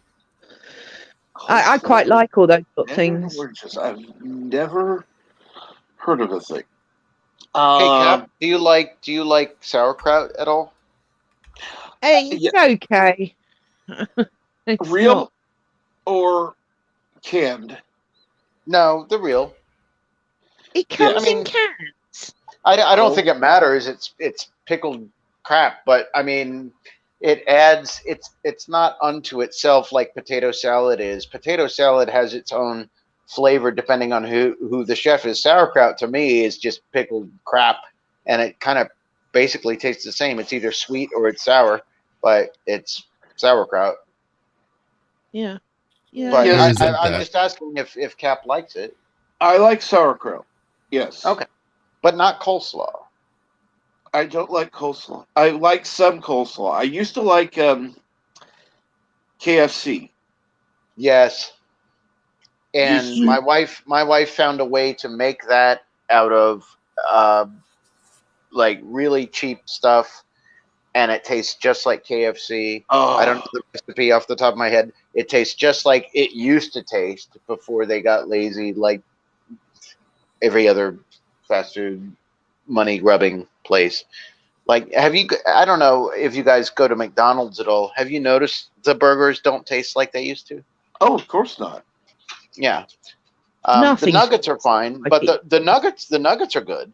But the burgers, I've seen a YouTube video where they actually showed like size comparisons and thickness comparisons, and I've noticed it in the flavor, Oh and yeah. we just don't get them anymore. You know, now it was kind of like Wendy's when we had Wendy's at the university. Um, you go to the dollar menu. I've told you this, Cap. The dollar menu was, $1.50, Mhm. even though it said dollar menu. But those they weren't sliders, but the small burgers that Wendy's has, the cheap ones, Mhm. they're pieces of junk. They literally are terrible. If you order like the bigger one, it's a different cut of meat. It's a different quality. Yeah. At least it seems like it. I don't know if they Mhm. just spray something on it. I don't know, but man, those cheap ones, people are like, oh yeah, let me get one of those, junior bacon, whatever they are, at Wendy's. Nah, none of it was good, and yuck. And I've just kind of gotten over it. I mean, it's yeah, if you're on a road trip or something, it's convenient, fine, whatever. But you don't go, wow, man, I can't wait to go to McDonald's for dinner tonight anymore, like you used to. Because Oh yeah. you used to be like, man, wow, this is going to be great, man. A McChicken, wow. And now you look at it and you look at what it is and you're like, crap. What the fuck is this shit? Yeah. And The it's movie still Falling $3. Kind of exemplifies Yeah, that. falling down. Exactly. Thank you very much about Look that at- reference. Absolutely. look Look at at that this picture. sorry squashed thing. Yeah. Yeah, that's pretty much it, man. Yeah. No, there's a guy at the store I used to work at. I work at Subway. There's a guy that works there, and when he's making a sandwich, the manager I had there and I would just laugh at him because he would literally crush the bread. Like when he's cutting the loaf, his hand literally is pressing down on the whole loaf. So no matter what bread you order, it's gonna be flat bread. Because it doesn't matter what loaf he pulls out, it's going to be flat by the time he's done with it. So he's squishing this poor thing, and he's like, and then he opens it up, and it's just this sad looking thing, and it's like, oh my god, what are you doing? It's just so funny. Let me address Bird real quick. Bird, Okaroga, I love you, but the Wendy's that we have here, so for some reason, it burned down twice. Okay, I live in a really nice area. It burned down twice somehow. The people don't really care, and the food quality is not what it's like falling down. It is like look at the poster and look at what you served me. It's really, and if you ask for anything extra, it's always wrong. It's like, hey, do you have any, I don't know, mayonnaise packets? And they throw you ketchup packets. I mean, it's just, the quality's gone down, Bird. Sorry, man. I didn't mean to besmirch your favorite, fast food, but the one here, not so much. I gotta be honest though, I like. There's some things I like at Burger King, and like the Whopper. The Whopper is big. Yeah. I don't think I've ever seen a Whopper that's been too far from. I mean, it's not exactly like the picture, but it's close enough. They're like quarter pounders, aren't they? Yeah, I mean, they're pretty big. Yeah, they're decent sized burgers, and they got a big bun. They got lots of onions, lots of tomatoes, lots of lettuce. Yeah. I make a mess every time I eat one. Of course, and I know you need to go, Yvette. Okay. Thanks for having me. You're Take quite care, welcome. Tim. Bye, Later, bye. Dave. Speak to Bye, you. Yvette. See you later. You good, And Ron? much Take care. chat. Bye. Will do. And let's see here now. And of course, And I'll besmirch Wendy's. Wendy's blows since back in the day. I even was getting robbed one day and ran to a Wendy's, told them to call the cops, and they didn't do it, thinking I was joking. Wendy's blows. Oh man, I was thinking about exactly. So I was going home from the beach with not my wife, but my girlfriend at the time. This is in the '90s, before I met my wife, and some idiot in the middle of an open road decides to change lanes for no reason and runs into the car. Okay, bam, no problem. So this is before cell phones, all that stuff. So I'm like, oh, there's a hotel. I run across the highway and go over to the hotel. And I'm like, hey, can you call the police? We had an accident. We need an accident report. And they're like, I don't know if we can do that. what? And I was like, why couldn't you do that? It's not on your property. It's on the highway right there out your front door. There are the cars. Could you call the police? And they said, well, let me talk with the manager. And the manager was like, yeah, fine, call the police. I didn't understand why that would have been an issue. And I was a firefighter at the time. And I'm like, this is really fucked up, guys. Like, are you refusing, to let me use a phone to contact an authority when an incident has occurred? Like, would it help if I had a bloody arm in my hand, or something? I mean, and yeah, they kind of like the person working the desk was like, I don't know if we can do that. And I found that extremely weird. And yes, it was because of insurance stuff. Mm-hmm. Because if a police thing was called from the hotel, then the hotel would be liable for anything that happened, blah, blah, blah. I learned that later. but it was unbelievable to me that like a human being wouldn't help out another one. Look outside. You see it. Call. Yeah. Yeah, not our business. Not on our property. They weren't interested. Oh, dear Lord. That's just wrong. Okay, and let's see here. Karen Wagner's in chat who says, Ellie, is that Burley? Hey, Darren. And here we go. LD, what are you doing? It's before 9. Meh. Your time, anyway. I can't stay. I gotta hop off quick. But yeah, for us up here, I think Wendy's probably started going downhill when Dave Thomas died. I don't know how it was nationally, but it just happens to be when I stopped going there, because I used to like to get their salads. They had these really big ones. Yeah. And no, funny fast food story. I went to a Hardee's close to me with a $2 bill and bought a drink, and it took about 30 minutes because the people that worked there had never seen a $2 bill before and knew nothing about it. The manager didn't know what to do. He had to call, the regional manager, because I kept insisting that, this is legal tender. I can't do that, And what, now one of the gals, they kept yelling, "We don't accept funny money." They kept saying, like, that's not funny money. That's legal tender. One of them gets on their phone and looks it up. Hey, that there might be such a thing as a $2 bill. She goes on Wikipedia or whatever, and then so they let me buy the drink with a $2 bill, and they said never to bring a $2 bill in there again, because the manager has to reassert his dominance over everybody in the customer, right? No.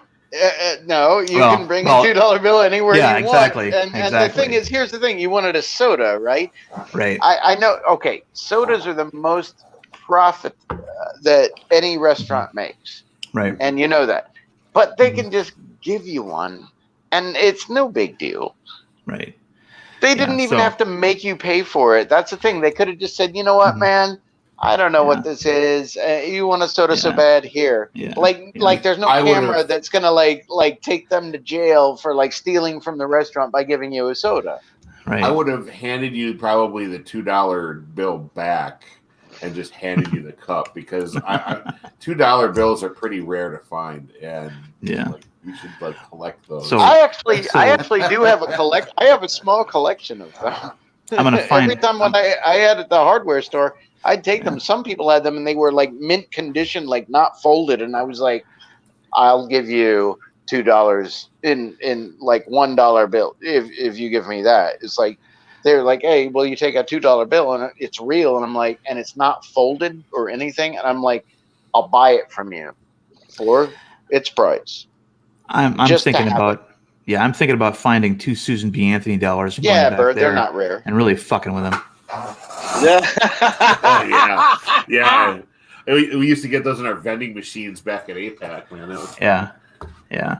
Well, because they're about the size of a quarter. That's why they went away. A lot of people. Susan B. Anthony's and the Sacagawea ones, like people look at them and like have no idea.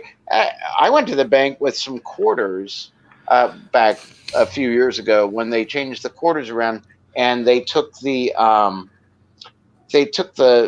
the edge of the quarter. You know how they used to have those marks on it, to make them roll down machines and stuff. They took that off, and it was smoothed. And the serial number was actually printed on the edge. And the people at the bank were like, what the hell is this? And I'm like, I don't know. I think it's a quarter. It's from the hardware store. And because we had a whole bunch of them. And they didn't know. And it's like, oh, yeah, that's the bank manager comes in. Oh, yeah, that's the new quarter, I think. Where's the date? And it's like, the date's on the side, man. Don't you know? You're the bank manager. I was ushering at church one Sunday, and I found this in the communion tray. Oh, man. Oh, dear Lord. I like that's The feminist states of America. Yeah. Yeah. I couldn't believe it, and it's double-sided too. Like, what the hell is this shit? That's kind of mean. That's kind of mean. I was like, I know. I showed him the pastor. I'm like, I'm sorry, I'm keeping this. He laughed. He thought it was hilarious. I mean, it's sad that somebody stuck it in the communion tray, but Jesus. Yeah, but you know what? They might have also stuck $100 bill in there too, and just put that in there as a haha thing. No, I never That saw. Sounds like something I'd do. Oh man. Well, not 100 maybe, but And you are correct, Bird. They are not rare at all. However, most businesses choose to only use certain number of bills. You have the ones, you have the 5s, the 10s, and the 20s. Those are the most common. Yeah. Well, yeah. I mean, there's a Taco Bell near me that has a sign that says we don't take anything above $20 bills. Yeah. And I can remember watching Ripley's Believe It or Not, I think it was, where Jack Palance went over all the most the biggest dollar bills that we had printed. We're talking about like $1,000 bills, $10,000 bills, $50,000 bills, and of course a lot of those are taken out of circulation and only used by banks. Yes. For interbanks, so if you have one, there's not a lot you can really do with it because they're going to want to know how you got it. You know what I mean? And and so Yeah. Hey, Darren. Let me buy a bunch of pot from you, and I'll pay you with this $1,000 bill. Now, how likely is that going to be a successful transaction? No, probably none. I'm just talking about. Now, I'm talking about that. Now, you go to the hardware store, even Home Depot, and say, I want some 2x4. Well, now, $1,000, no problem. Yeah. But for the record, I'm not a pod dealer, so I don't know why you brought that up. I know. I'm just saying, as a general rule of trade, $1,000 bill is not something that you utilize. Well, okay, let's say we had a gun transaction at a gun show or something. Okay, well, for the record, I'm not a gun dealer. Okay, there you go. Or let's say you wanted to, buy my fishing boat or something like that. All right. For the record, he doesn't have a fishing boat. No, I'm kidding. I don't know.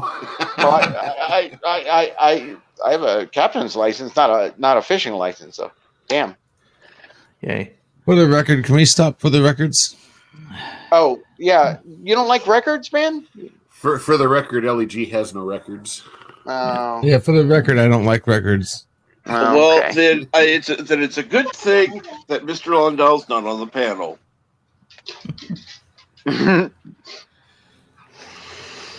Anyway.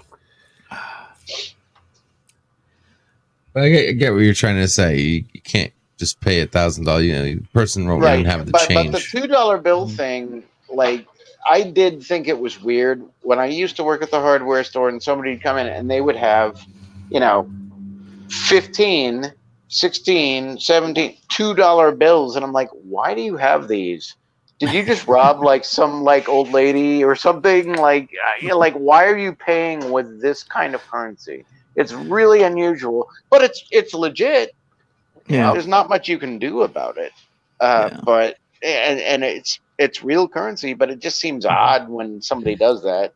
I get that. Well, and if same thing as somebody came up and said, this is a real $1,000 bill, give me some change. It might be real, but damn, I don't know. Strippers love $2 bills. Bird of Praises. They prefer 5s and 10s, but I would think that. But I bought a 1 ounce silver coin recently. That was it is legal tender in Samoa, but of course it's the coin itself is only 2 tala, which is roughly around $1, $1.50. But the material cost of the silver is right now about $26, $27. So I think it's interesting that somebody would take a precious metal and make a coin out of it that's worth way less than the cost of the metal to put in the coin. But that's bullion, I guess. Bird, is that from experience or what?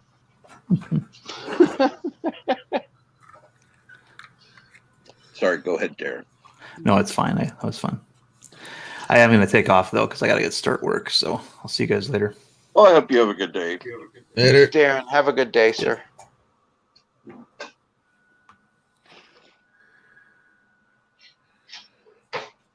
All right. So, You'll still have a stream scheduled for today. I don't know. Last I knew,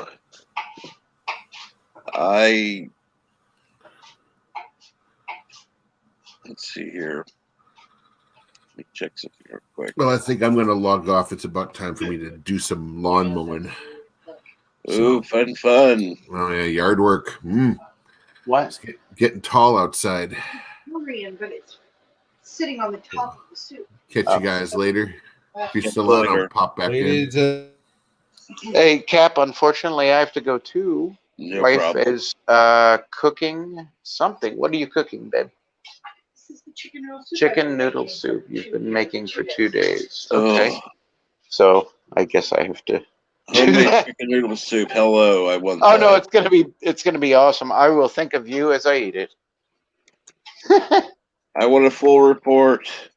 All right, buddy. Talk to you All later. right. See you later, buddy. All right. Let's see here.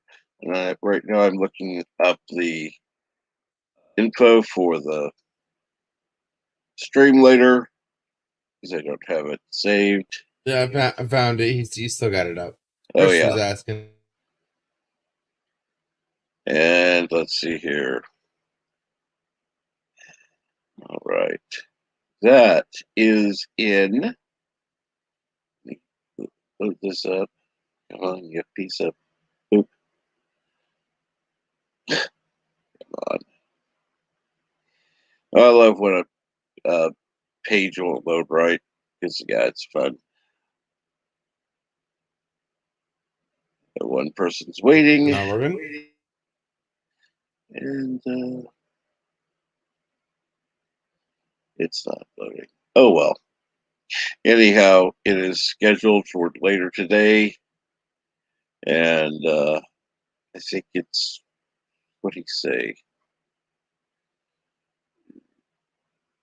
2 p.m. his time? 8 hours. So Okay. it's 5 p.m. That'd be 5 p.m. Eastern. Yeah.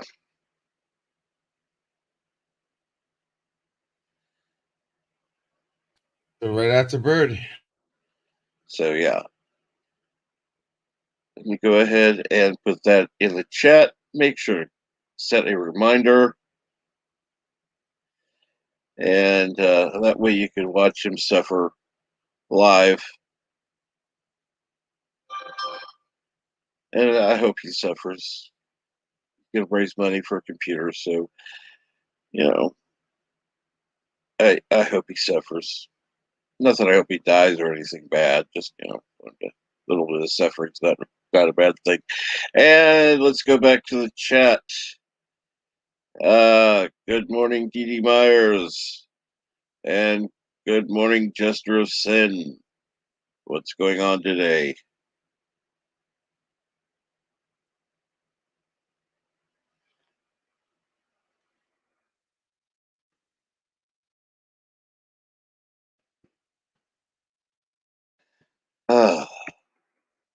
And how is the computer update going? Good. Almost done here. Just last couple more things to finish up. But yeah, most of it's all back together. That's good. Are you going to now have a backup so you don't have to go through all this shit again, or? Okay, so as far as my data is concerned, it's all backed up. I didn't lose a single bit of data. As far as the boot drive is concerned, it's kind of hard to do a backup. It's actually good to do a full reinstall. It was kind of past due for a full reinstall. Nothing cleans your computer better than a full format and reinstall from scratch.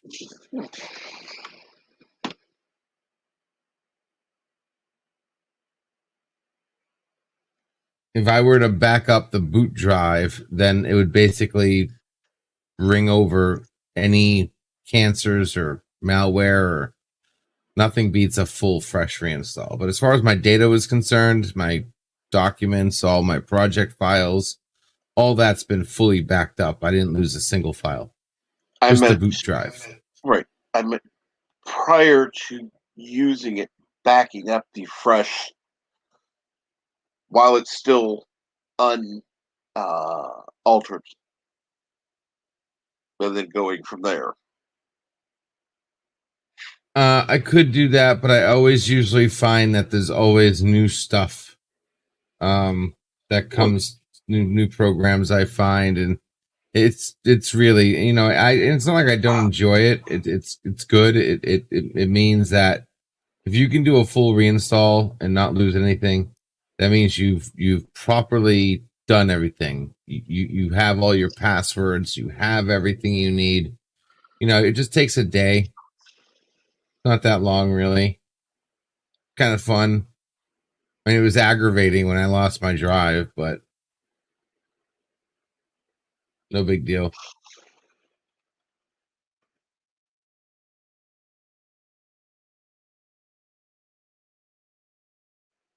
Uh, That and the way the Windows, they don't like clones anymore. It's not the same as it used to be. true.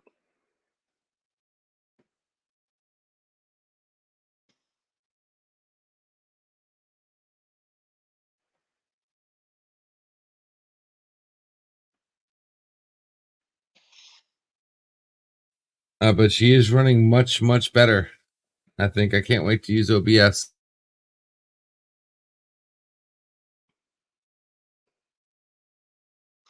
Cool.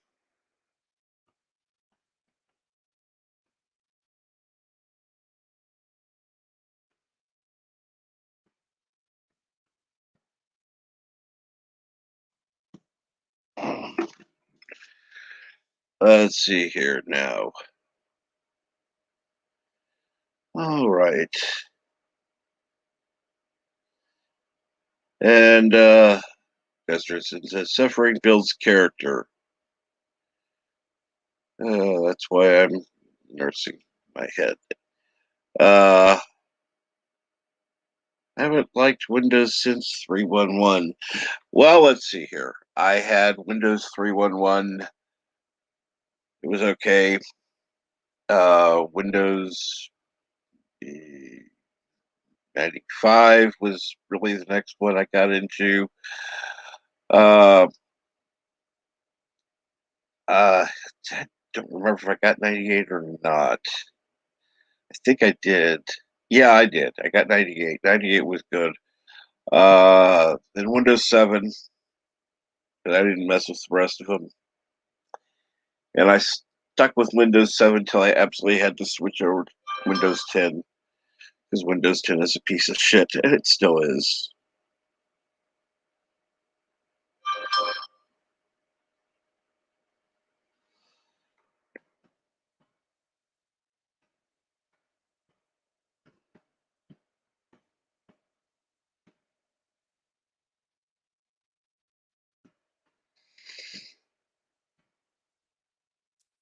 Three one one. That's funny.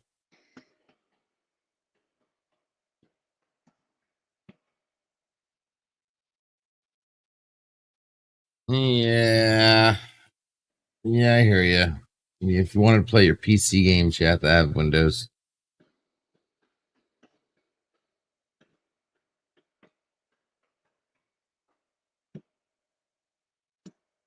I miss some of the good DOS games, but Oh, yeah.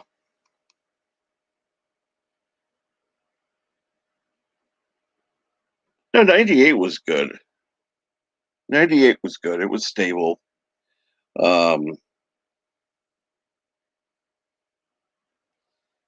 Everything after that until Windows 7 was just garbage. They had Windows, what was it? Windows ME, Windows Millennium, Windows Vista, Windows, whatever. There was several. Then came Windows 7, and it's like, It wasn't great at first, but it got great. And yeah, everything since then has been shit.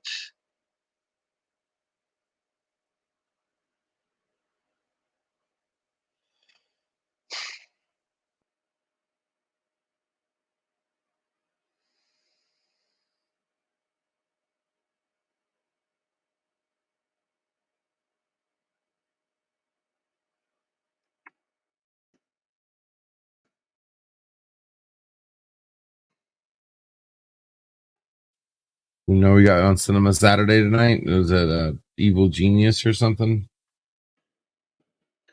No. Cinema Saturday is Revenge of the Nerds. Oh, that's right. That's right. That's right. That's right. Because Bird had to alter the images many times because of the scenes that were depicted. So, yes.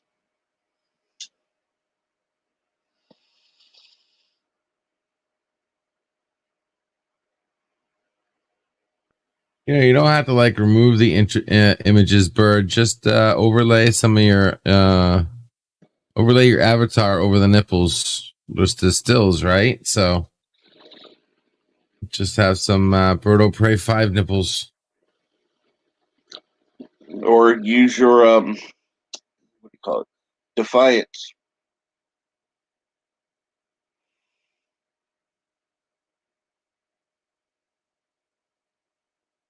Defiant pop up in the way. Oops. That works.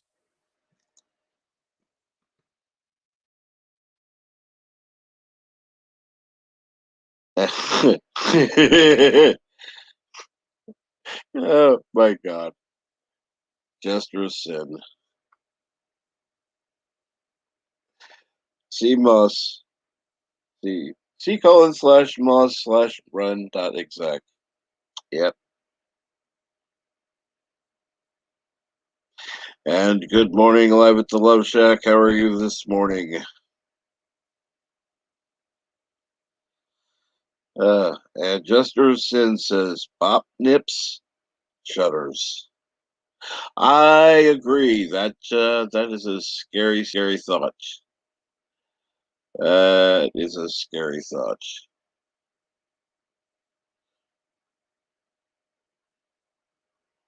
I yeah. Well, we know with birds they'd be hairy. Anyhow, I like them. I like Bop Nips.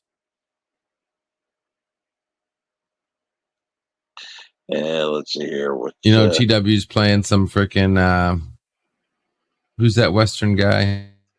I don't know. I'm not Howdy, watching. partner. Wayne, John Wayne. John Wayne. Playing some John. For God's sake. You don't remember John Wayne. That's like forgetting Frank Sinatra, Wayne Newton. I mean, come on.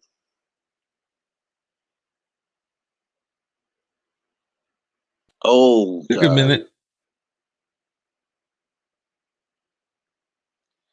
And good morning, Mr. Lundell. Morning. Oh, by the way, you would be interested in hearing what LDG had to say. Because we were talking about, well, several people in the chat were saying things for the record. Mm. And of course, LDG says, could we please stop saying for the record because I hate records? Okay, he's a Philistine. We already knew that.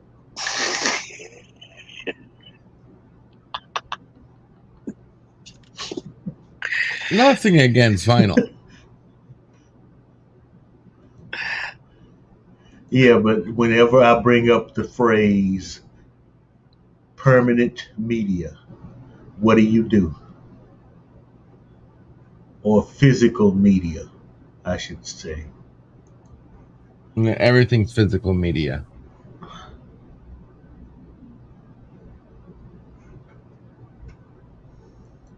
Nothing you can't get doesn't get put on physical media one way or another. Oh boy. Oh my God, just or sin. I can see it now. A girl removes her bra and you can see birds smiling at you twice. Oh boy. Then Cap, hold the Yes, fort for a second. I'll be right back. of course. Hold the fort. On my own stream, he wants me to hold the fort. Mm-hmm. Really? Well, thank you for giving me permission to run my own stream. Yeah. The unmitigated arrogance of some people. Oh, well, I'm used to it. Quite used to it. And hopefully he's listening now. So I can, make fun of him while he's hearing me. I wouldn't want to do it, if it wasn't on the stream. Why not? Hell. Well, I live by a simple rule. I don't say anything about someone I wouldn't say to them, and I prefer to say it where they can actually hear it. And Well, that's the beauty. That's the beauty of streaming. He can actually hear it. It's out there on the interwebs forever. So let's see here. I'm going to go ahead and open this up real quick. And go set this for anyone who can. Go ahead and open this up, set a reminder. It is for Revenge of the Nerds today Oh yeah. on Bert's channel. It's for Cinema Saturday.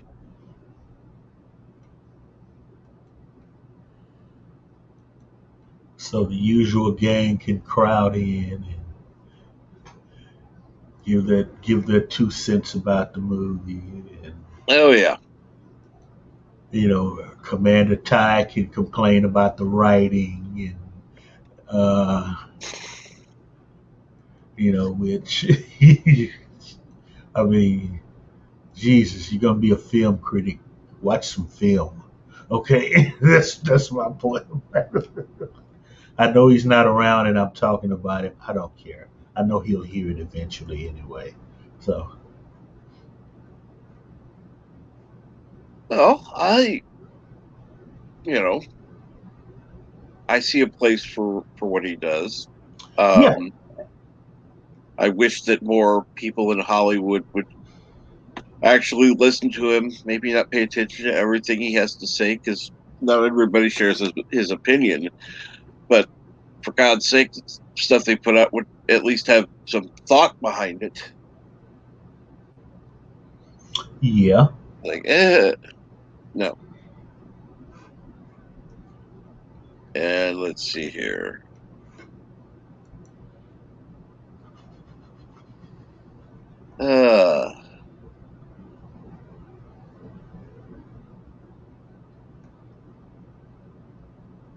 What? Now I'm trying to understand. Okay, now we've got Birdo Prey 5. Hello world, it's Birdo Prey 5, Kapla. And I can't hear shit, so there we go. Good morning, Mr. Londell, Captain, LDG. Can you hear me now, Captain? I can hear you now. Yes, I had to adjust the setting. Now, I'm trying to understand. Oh, no. Okay. That was LDG. Yesterday was opposite day. And let's see. Elihu says, free question and answer with William Shatner and Christopher Lloyd at 2 p.m. Eastern. And he puts an address.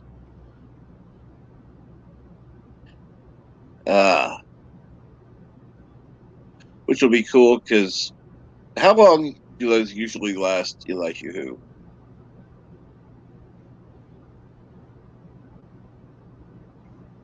And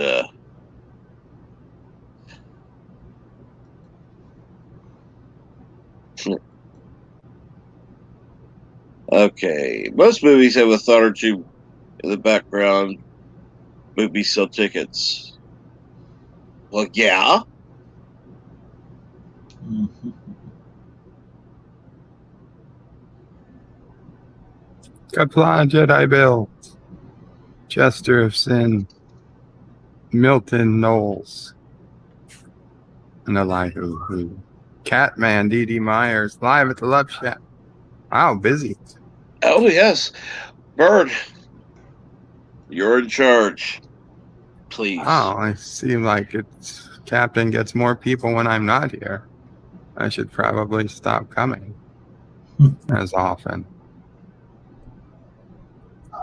So, who else caught Anti-Tracker's Jep Nerdy last night? And sorry, LDG. The only person, of 5 people, the only one to come up with a negative score in the end.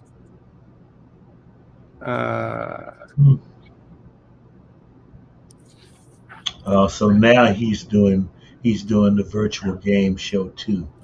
Well, he is using, he puts a link to Vile Mike as Vile Mike's version of Jep Nerdy, but last night they just did it as like a practice. He only did one single round. I gotta say the questions were pretty good. Mostly Trek related, but not all Trek related. I just think him having 5 people on is too many. I think the game goes better with 3 personally, but that's between him and the people playing. Yeah.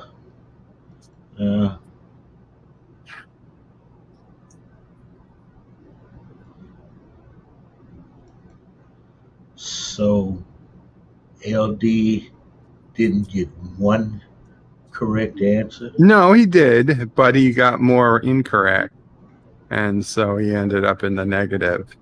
He was way negative at one point, but he got himself, then he got slightly positive, and then he fell back below into the low negatives.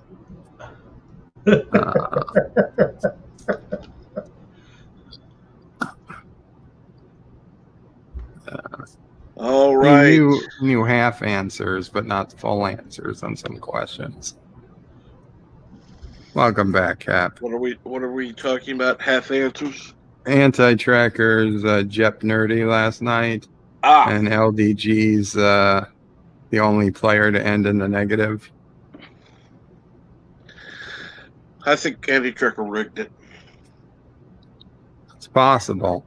I mean, it's giving him a lot of credit to be able to rig what I assume was a PowerPoint presentation or something, but I wouldn't put it past him. Yeah, let's wait to hear LD's spin on this. There was one question, and I agree with LDG that I don't think.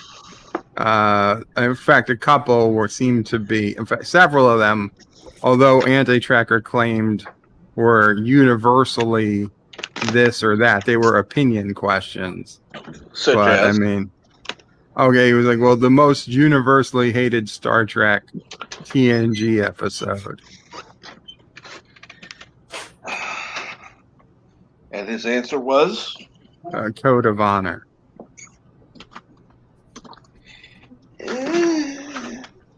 Code of Honor? What? See, that's yeah.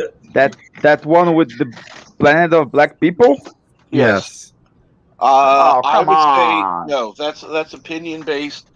Um, That's ridiculous.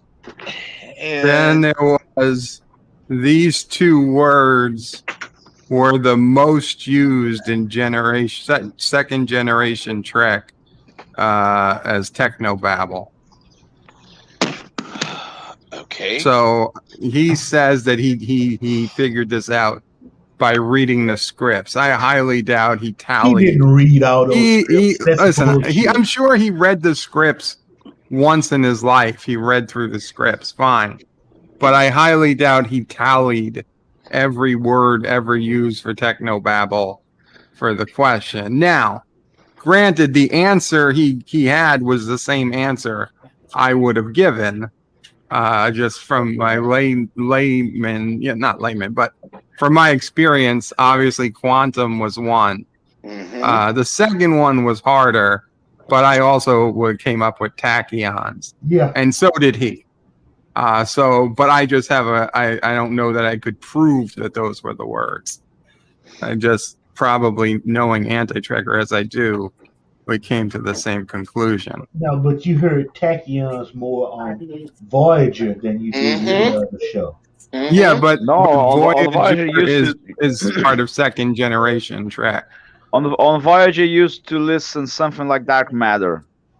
TNG, DS9, Voyager, and Enterprise are all second gen Trek. Now, I don't think we ever Correct. heard about tachyons on Enterprise, but we had No. tachyons on DS9 and Voyager, and maybe even a little in TNG. And good morning, Star Trek nitpickers. How are you this morning? And Kapla. Couple on nitpickers. And Yeah. so, where precisely did he compile these questions from? He, from his extensive knowledge of Oh, Star Trek. oh, see, Yeah. somebody, please take him down a peg or two on Trek, please. Well, the other questions were all fact based, so I'm sure he double checked the answers and they were all right. Because none of us are that extensive in knowledge on Well, a damn TV show. Then, Unless- those were the unless- Trek questions. There was also a category, things that only Darren Wagner knows, which were all like little bits of trivia Darren talked about over the years, like what type of whiskey his store sells, the name of the submarine he was on, things like that. And then there was a category about the movie nights with Life with Matthew. They were all questions about the movies they watched. So you had to go to his movie nights to know those answers. Which I don't know the way. Actually, just a casual look using Google. The worst episode would be Shades of Grey. I would agree. Shades of Nah. For TNG, the clip episode, I'd No, put it worse it's worse than than that. Code of Honor. Correct. Although I'd put Encounter at Farpoint at worse than Code of Honor too. So Yeah, that was definitely the weakest of all of TNG. I'd agree with that. Even though they did give you a little Easter egg at the beginning, with a 200-year-old McCoy touring the ship. It was 100. your eyes, your ears aren't pointy.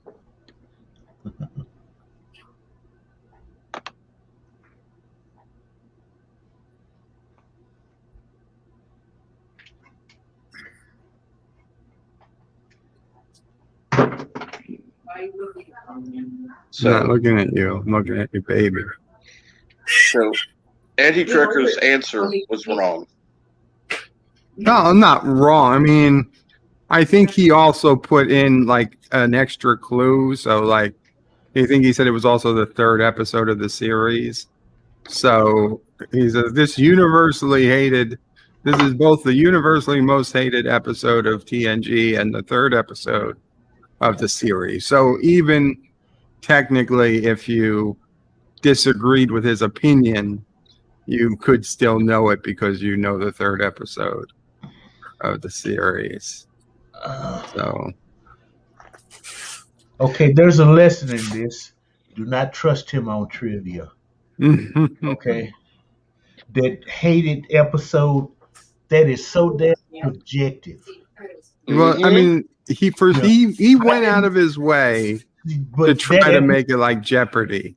See, but And that episode to me, it's bad, but it's not that bad.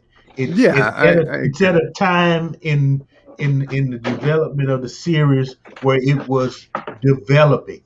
Okay, the writers were trying to understand what they were writing about more fully. The actors were trying to actually become those characters, and that sometimes it takes a while, and the actor and the writer have to sit down and talk about, well, what would Riker do here?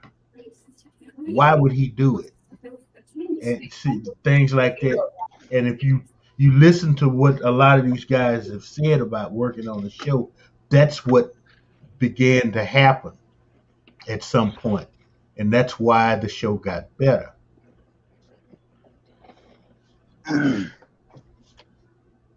See, so there's really, I don't think a universally hated episode. He doesn't like the episode. Okay. Correct. Now that doesn't mean everybody else doesn't like the episode. He bitches and moans about a lot of episodes, and maybe 2/3 of them he's wrong. We know he's wrong about First Contact. We all agree on that. Correct. So why would we take his words on a single episode? No, I think the one where they killed Troy was far worse. Not Troy.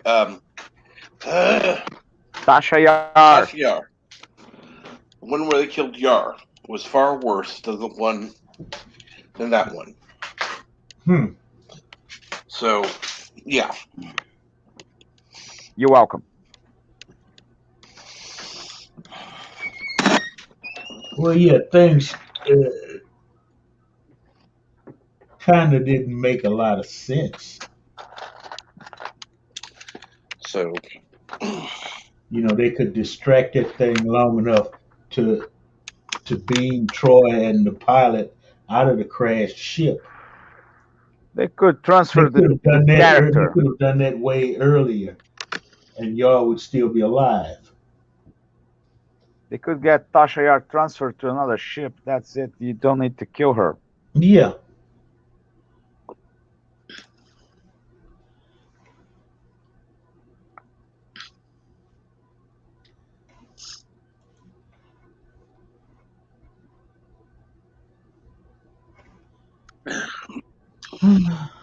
Which is what so they going on with Hold the 4-Day.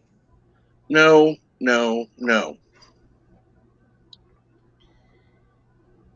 We're not doing that. LDG for some reason said something stupid, which is not unusual for him. And that will end when LDG comes back. That doesn't mean it's the no. No, come on. You're wasting the fun. Let me put it to you this way. Our senses of humor are different. Yep. We agree. You find something hilarious, I find it lame. I still like because you, you're not British. But your sense of humor sucks. In my opinion. Well, may I explain it from my side? Of course. And or yes, I do sense, understand British humor. or senses of humor different because you are not British. Neither are you. I'm kind of British. Huh. Most of my humor comes from British TV.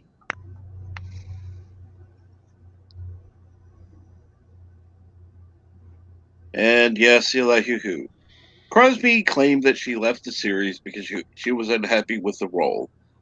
I wanted to leave the show, she explained in an interview with StarTrek.com, which I don't.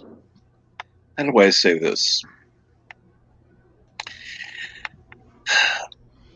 Back Bill in the day, Crosby I was might on. have. Denise Crosby. Oh, that Crosby. Crosby, Sorry. not Cosby. There's a difference. And yes, but of course, they always give official answers. She could have been fired, and she still would have made that comment because it looks better, and that way she still gets recommended and blah blah blah. Yeah. Yeah. It's like, we'll remove you, but you go along with the narrative, and you'll still get your recommendation. Yeah. Yeah. Yeah. We are not we are not dealing with you like we deal with Megan Fox.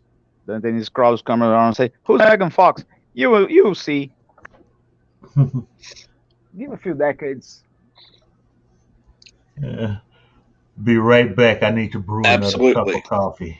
Absolutely. Yeah, I just saw your message. StarTrek.com is not exactly the most reliable source. In fact, nowadays it's like using the National Enquirer for your news. I bet you can get worse sources.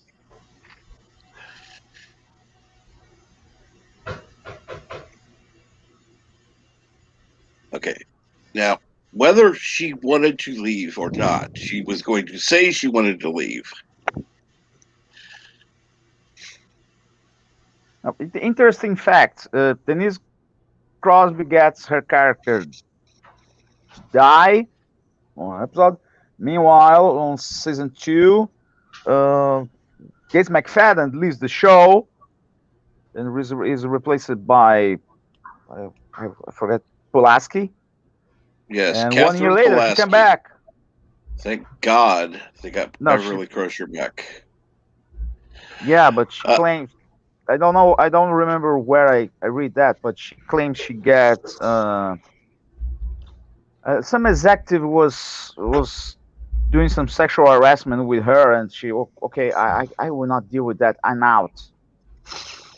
She lived for a year, and 1 year later, she's back. Because the ratings were not.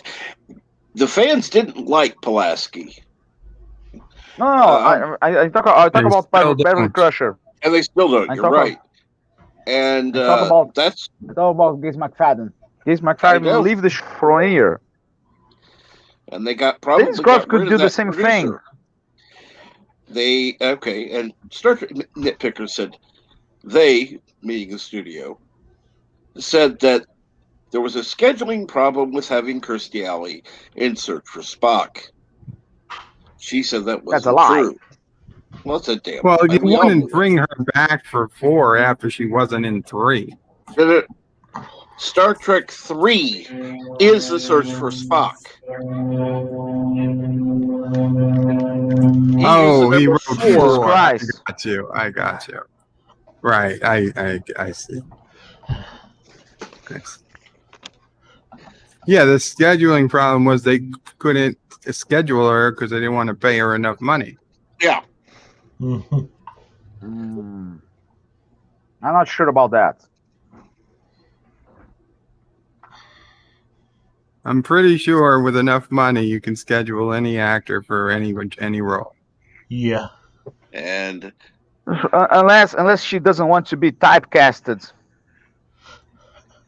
Okay, Elihu Who says fan pressure, a letter writing campaign, and support from Patrick Stewart. It was also due to the staff not liking Pulaski, and both the fans and Patrick Stewart wanted Crusher back on the show. No. Oh, Agreed. that's right. Or Patrick Stewart thought he was going to get a love story with Gates McFadden. On his They dreams. kind of did at one point, but yeah. Let's see here now. Maury Hurley, the head writer during season 1, didn't like it. I don't understand personally in what. disliked her I'm acting and sorry. hated her working with her. So I he don't demanded understand to what fire. reality where a writer gets to demand an actress be fired from a show. No. That's not reality. Writers don't get to decide that. Are you sure? Writers have Well, less they to do say if they about are- the show than the Look. actors. That's a world where I know this person, even though I'm a writer, I know this person, and I can talk to him and fuck you over if you don't do what I say. Okay, that's The writer why can do- Gina Carano is out of a job now. Okay, The writer think in about it Star for a Trek, the second. writer in Star Trek, the writer can fire anyone if his name is Gene Roddenberry.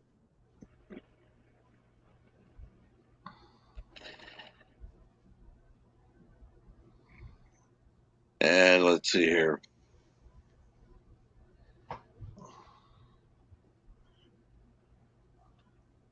And see what that's kind of being a bitch over that. Okay.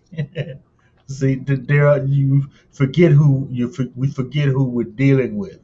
Hollywood people. Now, They think the sun shines out their asses. Okay. let's see here. Milton Knowles says, with the amount of time you guys spend researching Star Trek, imagine the hobbies you could do. You might even be able to get further degrees, improve your lives, etc. Let me put it to you this way. It's we fun. are doing things we enjoy. Yeah. That is the point.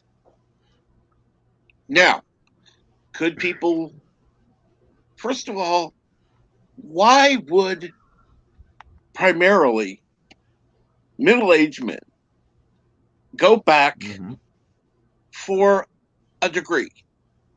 Unless it was just a hobby type thing. It's like, oh, I need something to do. I don't want to watch TV. Okay, I'll go back to college. It's a waste of time, and you know who needs the extra fucking student loan debt to pay off? Okay, think about it. And Star Trek nitpickers. Robin Curtis was better than Kirstie Alley in Search for Spock. No, she wasn't. Kirstie Alley was far better in the role for Saavik than Robin Curtis was. Yeah. Robin Curtis was far more emotional than Kirstie Alley. I didn't like the character. I didn't like the look. Yeah, and there were bonds there between Saavik and Spock. If you paid attention to the movie, because she cried at his funeral. That's something you don't see. You would not expect a Vulcan to do. Correct. Those tears were for Spock because of what Kirk said. You know, and it makes sense, really, because it would have made even more sense for her to come back to do the role when the young Spock was going through Pong Far. And you could go back to that moment in Wrath of Khan, and you would see, okay, there, you know, she likes him, okay, but that Vulcan logic bull crap gets in the way, so they can't jump each other. You know, that Vulcan logic bull crap. That's a kind of racist. No, it's not. Vulcans aren't real, yes. so it can't be racist. Okay, and I'm going to ask you, Elihu, and bull crap. Where can you get yeah, a degree at a community college for free. There's no. I already have an AA. I don't need another AA. Okay. What about an AAA? And let's see here.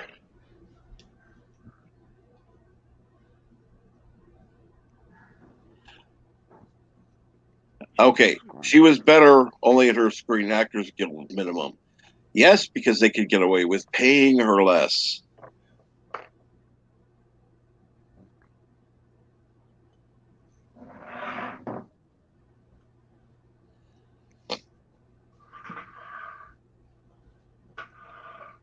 Okay. California, Elihu says, California, San Francisco, basically a California resident. Okay.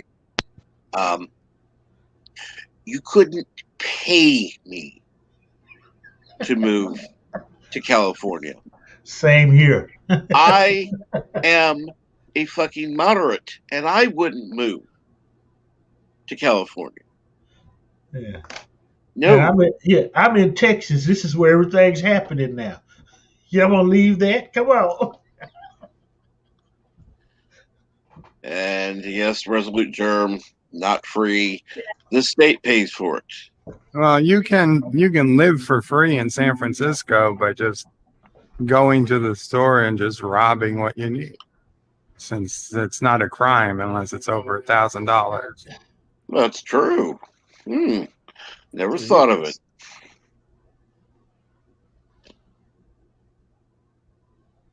That seems more than a little ridiculous. In what kind of universe a robber is not a robber until you reach $1,000? And by the way, how many times do you get to rob someplace, or is it cumulative? Does each robbery add to the next one, or does two separate robberies count as separate things and not cumulative to $1,000? I'm not thinking about it. I don't live in California, but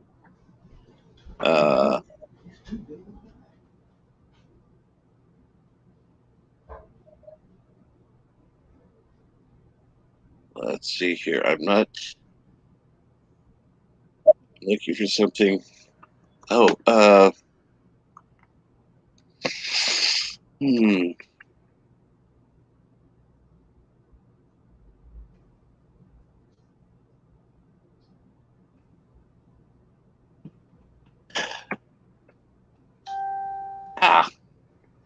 okay.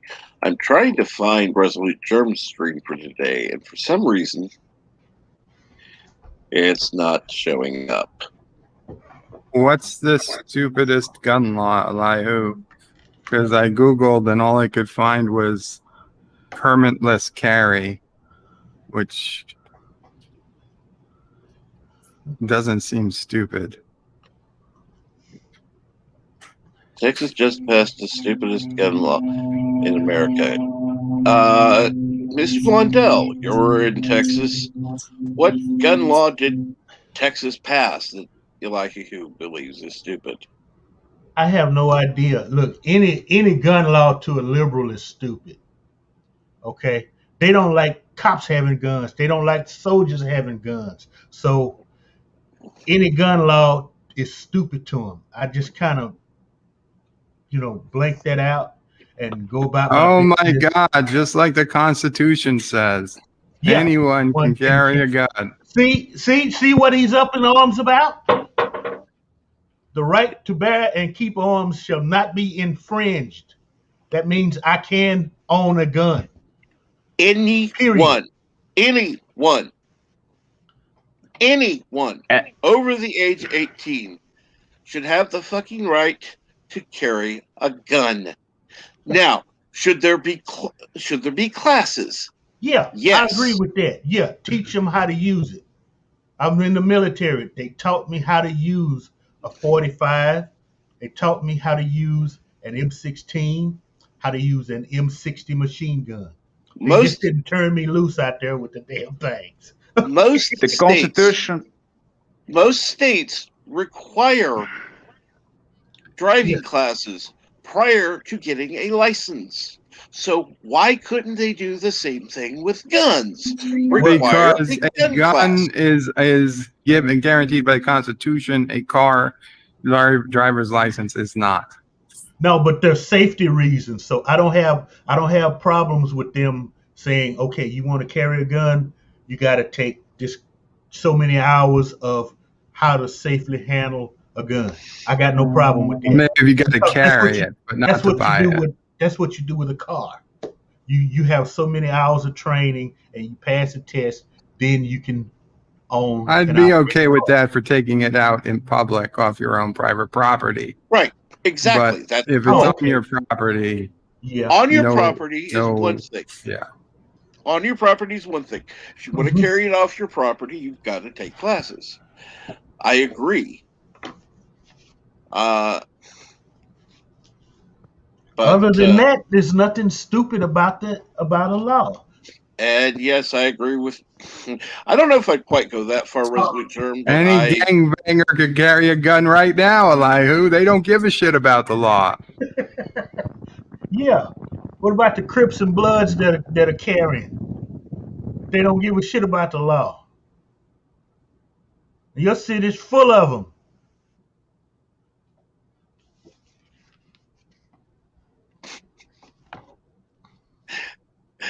oh,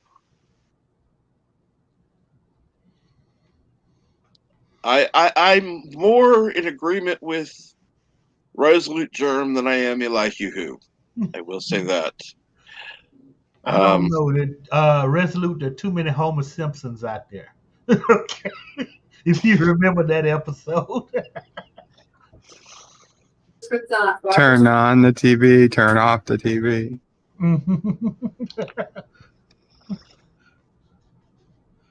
He did get good with it though. I gotta hand him that. I mean, don't get me wrong. I like you, Elihu, but yeah, there's gun rights are in the Constitution for a reason. Now, do I agree with everybody else who seems to think that automatic weapons should qualify as the right to bear arms? Fuck no. Now that's a military weapon. Okay, that The Constitution doesn't say that. Well, now it's illegal by federal law to own a machine gun. Okay, I don't need a machine gun. Exactly. I'm partial to one shot, one kill. Okay, and that's the way I was taught. One shot, one kill. So what if you miss? That's why it's called semi-automatic. Squeeze the trigger, you miss. You let the trigger go. Squeeze again, then you hit the target. Yep. What if the target moves? You move the gun along with it. Thank you, Captain Drake. Okay. You change where you're pointing at and you fire in their direction. It's not that complicated. It is if you're liberal,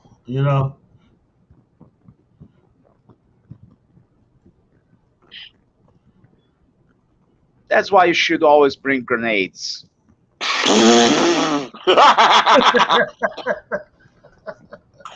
Oh God. First of all, come on, there are non-military grenades available. I don't know of any non-military grade There grenades aren't. available. There aren't. There are. Unless you classify a Molotov cocktail as a grenade. Oh, okay, we can always use a sword. We can always use a sword. Or bows and arrows. Bows and arrows will be fine.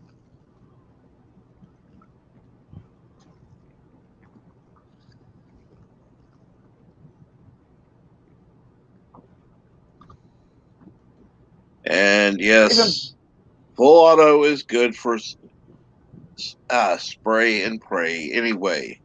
That's what they use in the military. That's where they need to be. They need to stay. No private citizen needs a fucking automatic weapon. None. I don't care. That's where I will draw the line. I don't think anybody's preaching for automatic Oh, trust me, weapons. I've heard a few. They're nutcases, in my opinion.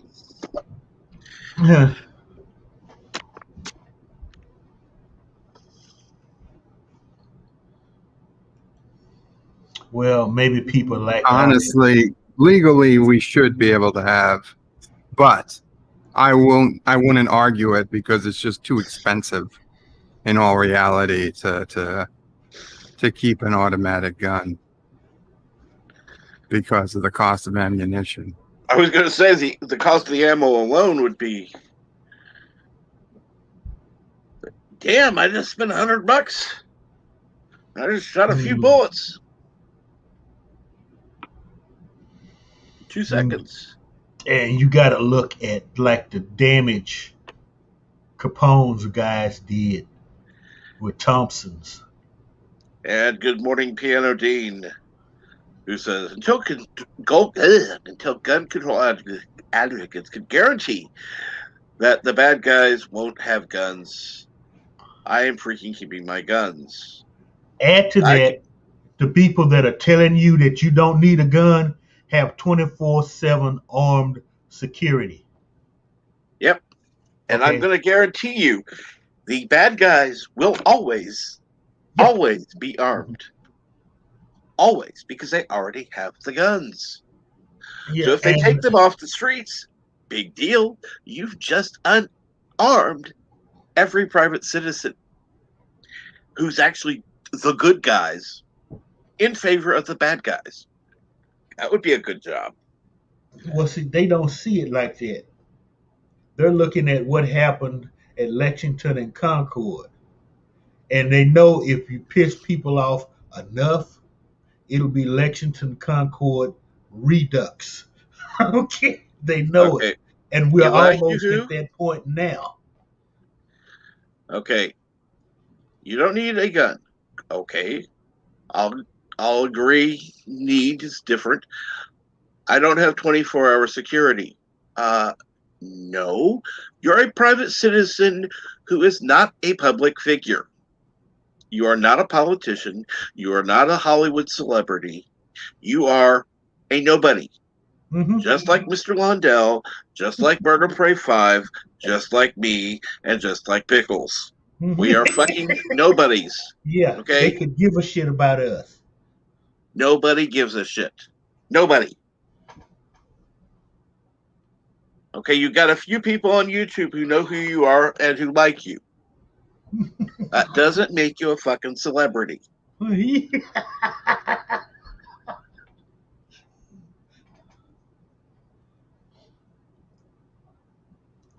And besides, Elihu, you may not need a gun. That does not mean I do not need a gun. Or Bird of Prey. Okay, he's bedridden. Maybe he needs an extra layer of protection. Unfortunately, it's him and his mother. Okay. And, okay, if somebody breaks in the house, you call 911. It takes them 30 minutes to get there. What happens in that 30 minutes? When seconds count, police are only minutes away. No. Mr. Londell said the people who say that they don't need a gun, have 24-hour security. They have private security. The people in power, Elihu, not you. Yeah. I was talking about I was talking about people like your U.S. senator, your governor, the mayor of your damn city. They'll tell you in a heartbeat that you don't need a gun. But standing right next to them is a big honking white guy or black guy that's strapped to the nines. Okay? And if you get too close, they're going to draw on you. And if you keep coming, they're going to unload on you. They're going to make sure Madam Mayor, Mr. Governor, or whoever stays safe. Think about that. She can have protection, but you can't. You have to depend on the police, who they are conditioning you to hate for protection. Mm-hmm. Think about this, man. You're a smart dude. You do all the sciencey videos and stuff. Use that brain that you're training. Damn. And Piano Dean. By the way, good morning. While I agree it's a little unrealistic for an average citizen to own machine guns or bazookas, I really laugh at the question, why do that level of firepower? Because I don't Oh, bazooka know the might be future. fun. Well, it might be fun. Yeah. You know, that kid that's playing that damn Guns N' Roses loud in his car. You know? And then says, if my life is in danger, I want whatever level of firepower I can get my hands on. Yeah. And I agree. And good morning, Resolute Germ. Good morning. How's everyone doing? Doing well. How are you? All right.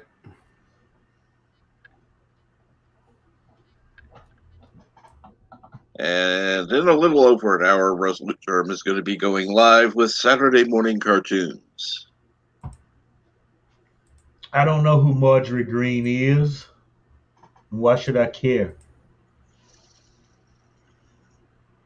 I'm talking about me being able to own a weapon if I so choose to protect myself and my property. Let me check something real quick.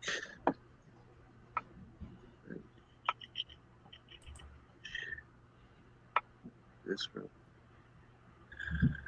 So, what's going on today, Resolute Germ? Not much. Have the stream in a little over an hour.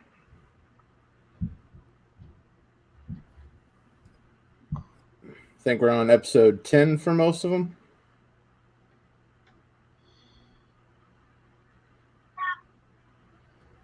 Okay, let's see here. I've never heard of her, but according to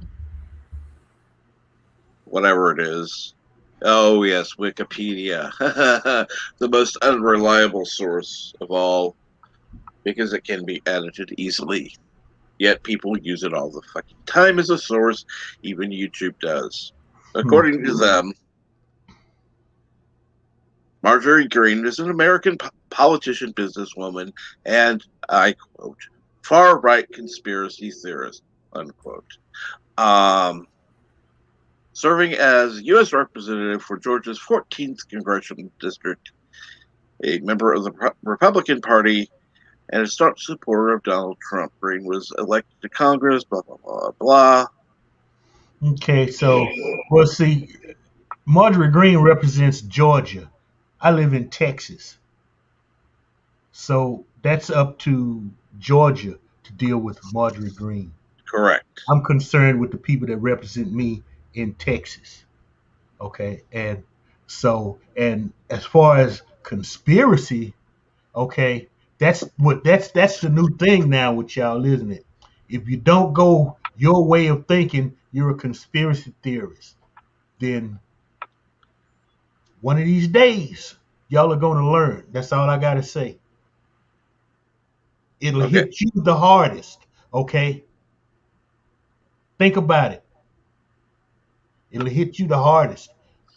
I have means of protection, and I respect the cops.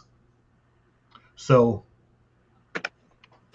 guys like you are the ones that they're gonna think twice about one of these days about answering a call when you call them. Not me.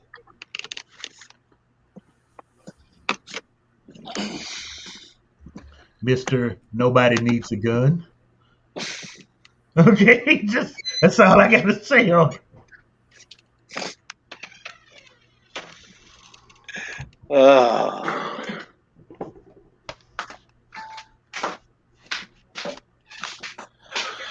Yep. It's Saturday morning and somebody got me started. And of course, LDG was going to be right back. Where the hell is he? He could have smoked a pack of cigarettes by now. He probably is. Go buy the cigarettes.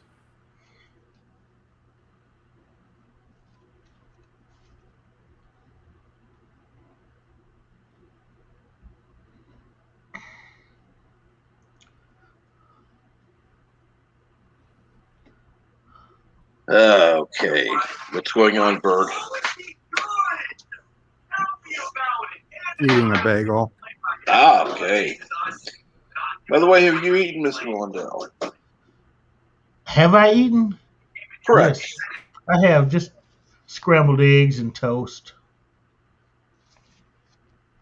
And now I'm filling up the rest of the way with coffee.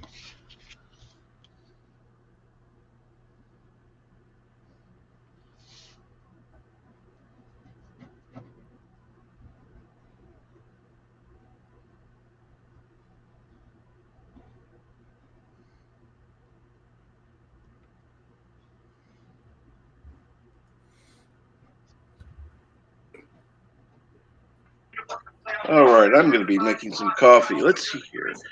Let's see, is that?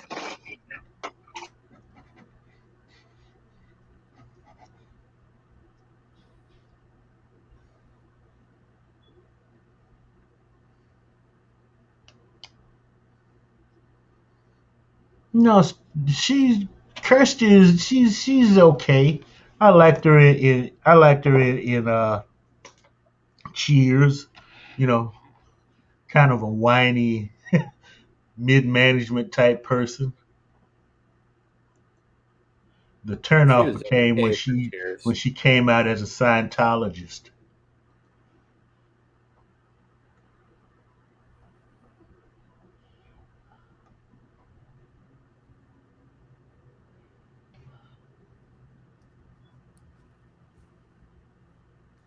Not sure what mess, but okay.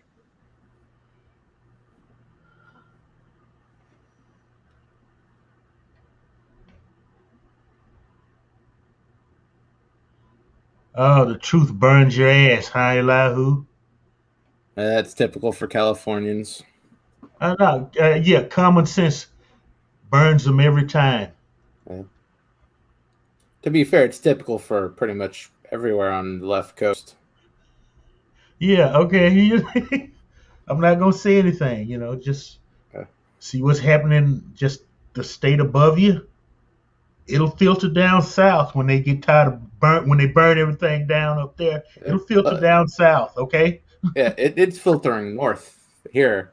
It's starting in California, coming up to Seattle, and at the rate it's going now, they'll cross my red line in the next 4 years, and I may be asking you for real estate references. Look, do it now because home prices are rising. Okay. I just signed a new lease. My rent went up pretty well. Okay. So this time next year I'll probably be moving. So, And where? I want to avoid leaving as much as possible, but once they pass that state income tax, fuck it.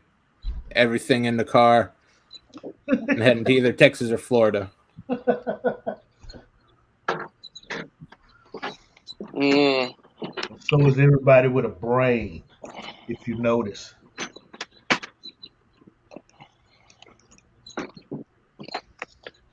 Oh, I'm afraid to look at his backstage now. Oh, Lord. I have to scroll down. It's good to see who's there. Why am I? Oh, God. It'll be another quote if I say anything, so I won't. And hello, live at the Low Shack. Like I said to Resolute Germ the other day, I am not kill, okay? You have no reason to be afraid about me. No kill eye, huh?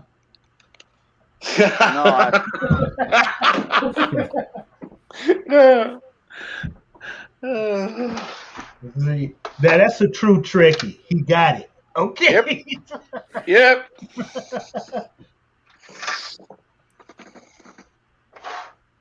Cap, can you take away the Elihu message so we can get the full screen back? Oh God, yes. Oh, yeah. Yeah. And good morning, Arvik Saunders.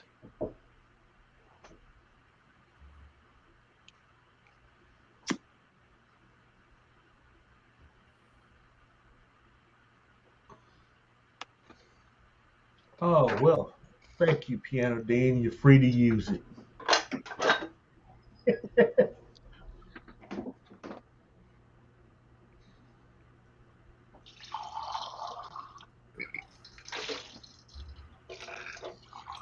I think it'd work well in a song.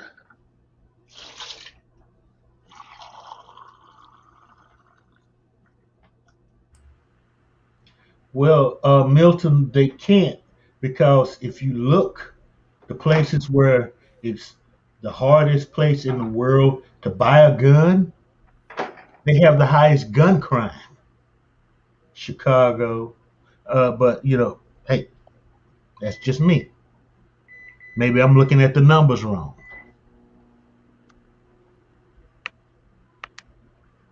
Mr. Londell, you must be the nicest guy for any person in the chat room. Why is always that? looks like because always looks like he's the only one paying attention. No, see, I've got one channel here and one screen here, and so I can look at the chat over here, and I see something come up I can respond to. I can respond to it. It's fun that way. Cool.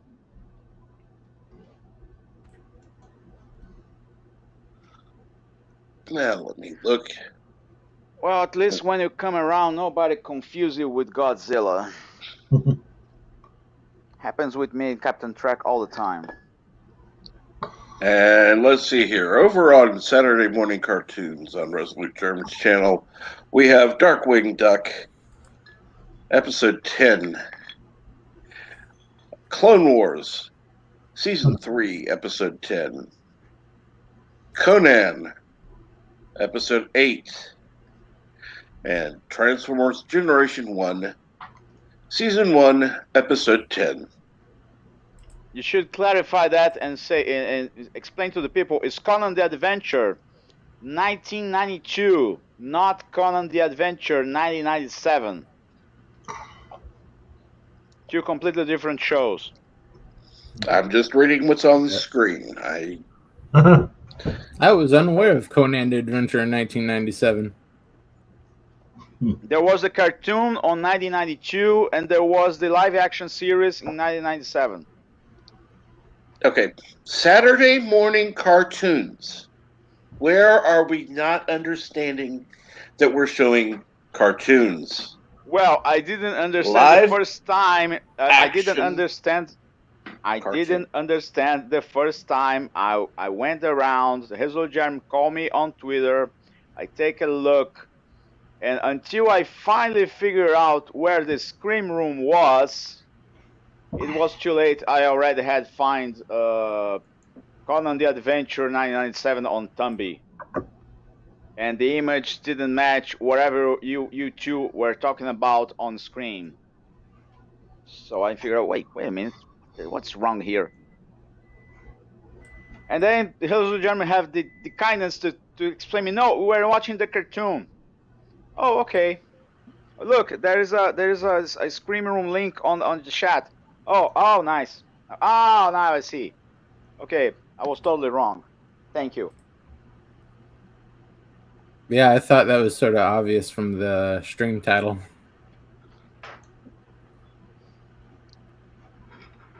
The closest thing to live action I'd ever get to showing on that is if I do something like Who Framed Roger Rabbit. Do you see now why I'm not qualified to be a Q? Do we see why you're not qualified to be a Q? Absolutely. None of us are qualified to be a Q. Agreed. Hell, Q's not qualified to be a Q. Son of a bitch. Oh, I disagree with that completely. He was the best Q. No, he wasn't. That's why, remember, he lost his powers. I forgive him for being on Voyager, and I will probably forgive him for being on Picard. But that's the last time. That's the last straw. And I we will can not thank for. God that LDG is not here. Yeah. No, Wakanda Vision is more his kind of thing. Ooh.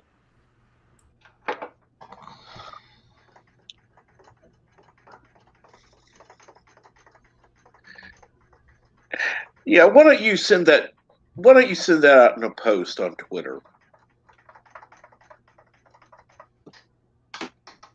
Go for it. Oh, so Philip Gaming is in the house. And good morning, Philip Gaming. Where it is, let's see here, about 7 o'clock in the morning, I believe. Yeah. And Jester Sin brings up a good point. Q is the best Q.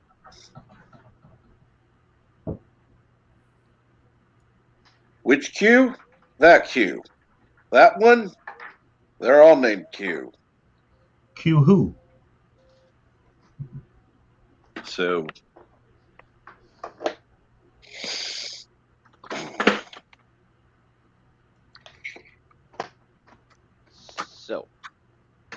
Anyway, I believe everybody agrees with the fact that on question of track, County is the best T. Because he is the only representative for the T continuing. Continuing? Yeah. Anyway, he's a T. T. Okay.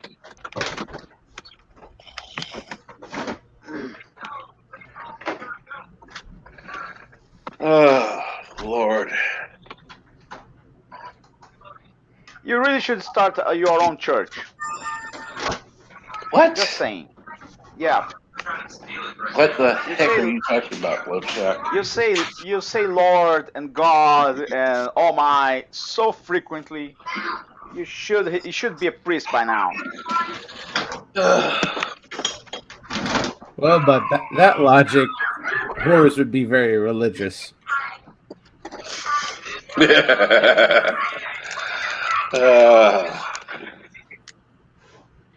There's nothing wrong with being a man of God.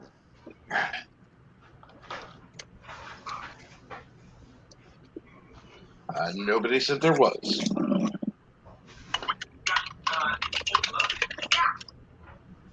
I think that's the coffee. Unless you are a man of Loki or Avis or any lesser gods, so then you are completely screwed. Well, demigods are rather No, Loki is not a demigod. Neither Avis. They're both gods with big G. Wrong. Loki is a little G god. Correct. In your opinion, ask any Scandinavian.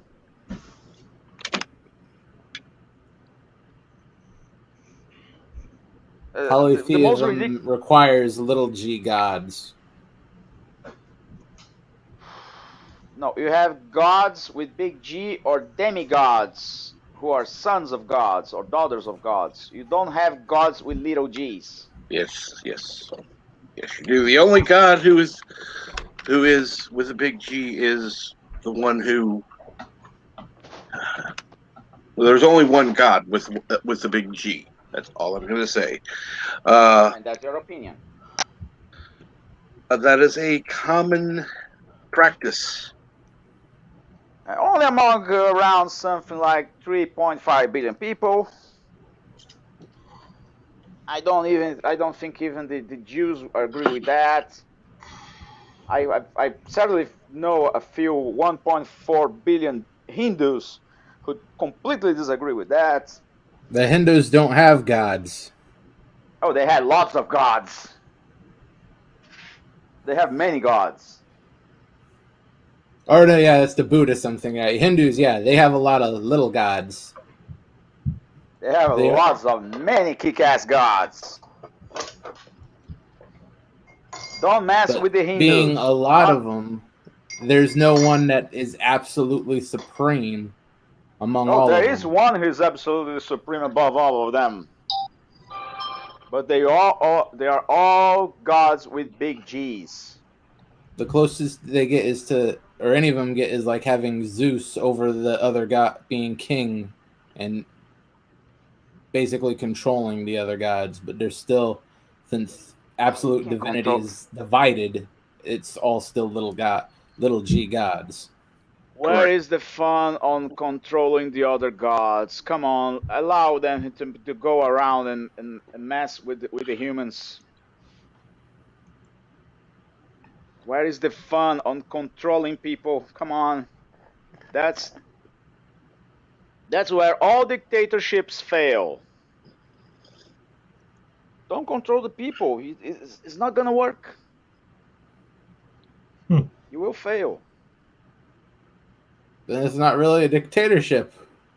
If they're not enforcing their will upon the people, what are they actually doing? People don't need to know your will when you are actually manipulating and controlling them. If they know, you're screwed. Your little dictatorship is about to end. That's where Palpatine failed. If he keeps himself in the shadows, everything will be just fine. No, Palpatine failed because it was part of the script. Correct. He succeeded because it's part of a script too, because that plan, fucking child could have thought through that plan. No, I'm see, not going mad on that. that big honking army, he should be in charge right now. Let's face it. Yep. Well, bureaucracy screws everything. I know, I worked for one.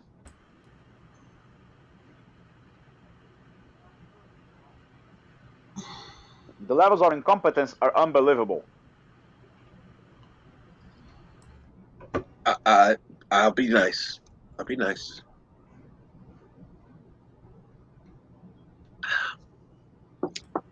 That is true about bureaucracies. But sometimes inefficiency and inactivity are beneficial. And Jesterson has it correct. Thank you very much. I was looking for a way to express it correctly. Big G is a name. Like if I called Bird Joe, the J would be big. Okay. If I'm grabbing a cup of Joe, the J would be small. Mm-hmm.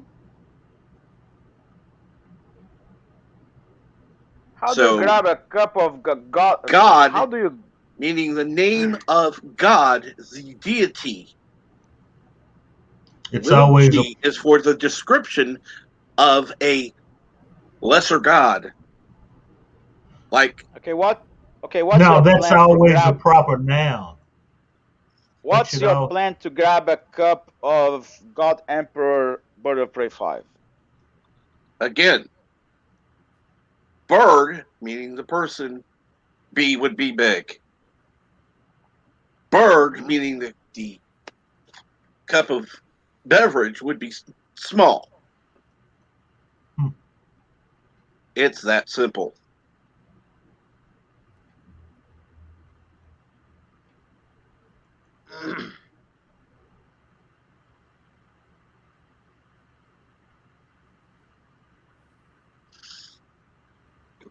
Well, I know my gods when I see them.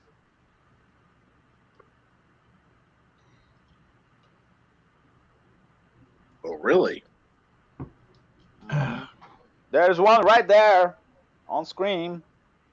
It's silent now, but wait until we start to talk about hydrogen. Oh, you're talking about LDG. Okay, No, I talk about Bird of Prey 5. Hydrogen, remember yesterday. Balloons on a 747.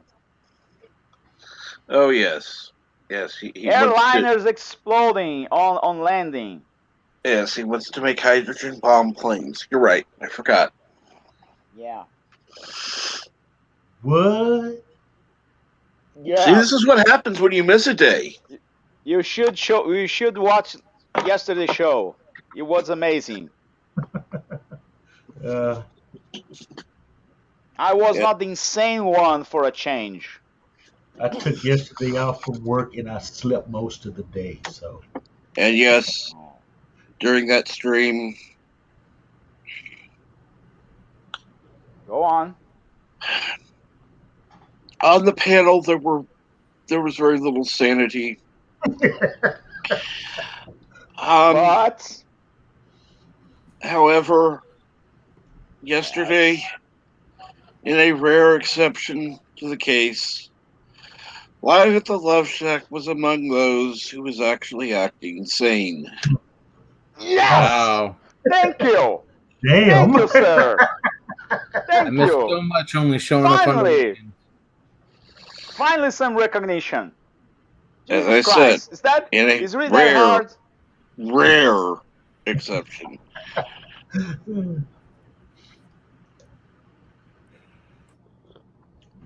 So rare that even Spock could not analyze the statistical data. Neither could Data. I really doubt that. Rare. No, I really doubt that. Those guys have pretty fine minds. They will figure out. Did you have a head injury yesterday, Love Shack, or were you feeling okay? That's Look, very I unlikely. was. Oh, how do I say that? I was the wingman for Bird of Prey 5. He was his show. Come on, give the man some credit. It was the Bird Has Lost His Mind show. Yes. Where we talked about planes being equipped with hydrogen balloons. Hydrogen planes equipped with hydrogen balloons that would inflate during flights in case the plane could not land properly. The plane was about to crash land, and according to Bird of Prey 5, the idea was at a moment notice, the pilot would start the inflate balloon. The balloon would inflate on the back of the plane, and the plane could make a soft land. Thanks to a misunderstanding, I completely understand that wrong. I think the actual balloon was an airbag. The airbags would be under the plane, and the airbags would be filled with a mixture of hydrogen and helium. The discussion was there was enough helium on the mix to prevent the hydrogen from exploding. And I start to say, okay, buddy, you are insane. Do you realize how big that balloon would have to be to lift a passenger plane? No, not just lift. You would make. No, but for the buoyancy, for it to be neutral buoyant. The plan was to make the plane crash land softly. Yeah, but still, you realize how big of a balloon that would have to be to, I know, that's the point. Yeah, even slow it down. Yeah. You're talking 4 or 5 times the size of your average Zeppelin. Yeah, Well, yesterday, Bird of Prey 5 was declared the next Kaiser Hindenburg for Australia.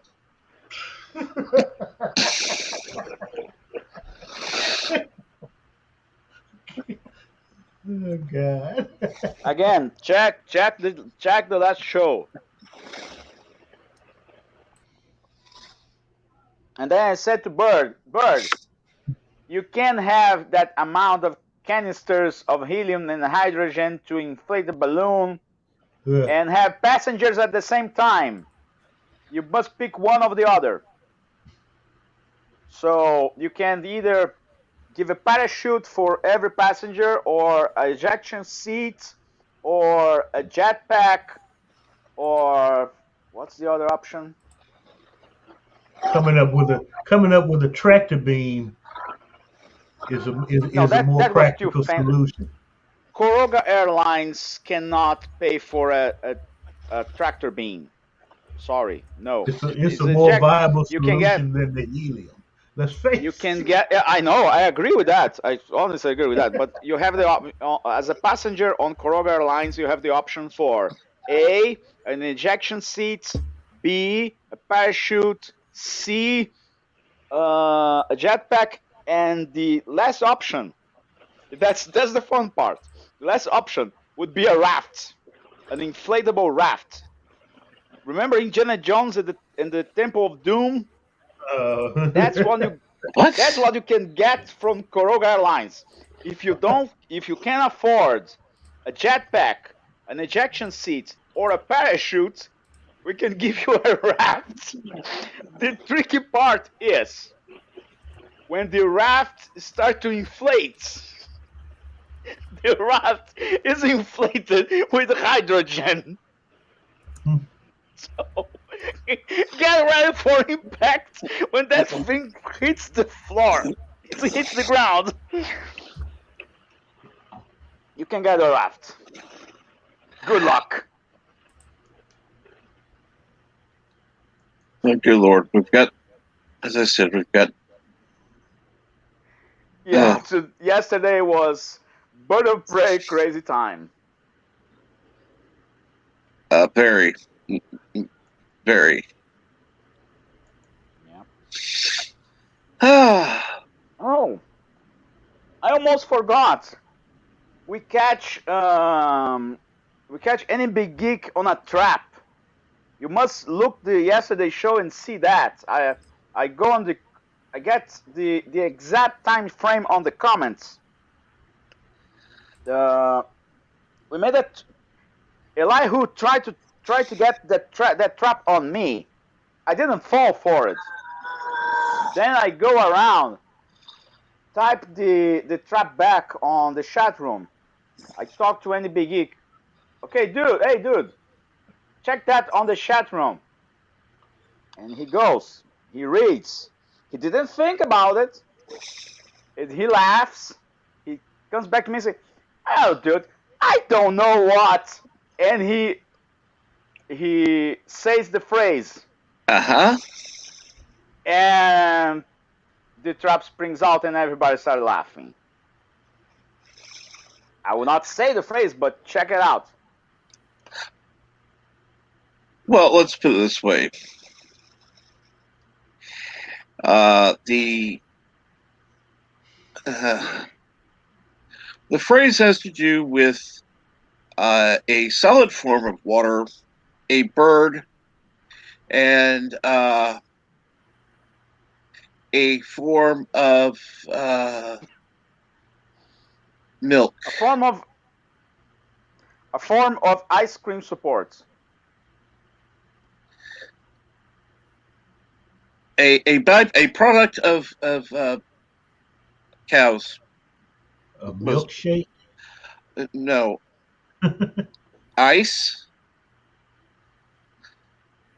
No, bird don't say name. it. And then something you use in coffee. Ice cream. And the thing you used to do when you arrives.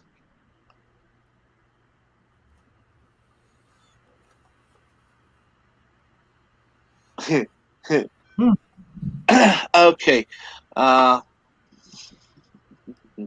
Let's go back here.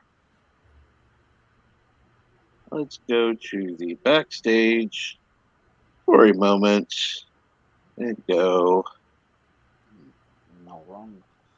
Okay. Yeah. When you see other people on backstage, you say, "Oh, okay." When you see me on backstage, you say, "Oh God."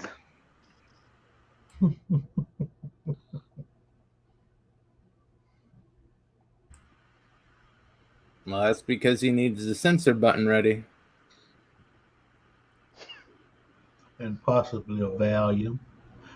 And there is the phrase that NB Geek said and didn't realize what the hell he was saying. Until it was too late. Okay, if you Oh. watch the Friday show, the trap set at 3 hours, 40 minutes, and 12 seconds. 3 hours, 40 minutes, and 34 seconds later, we got him. So, yes. NB Geek unknowingly said that. And yeah. Apparently, in a bird of prey stream, they catch bird of prey with that trap. Yes, apparently so. I could not find it.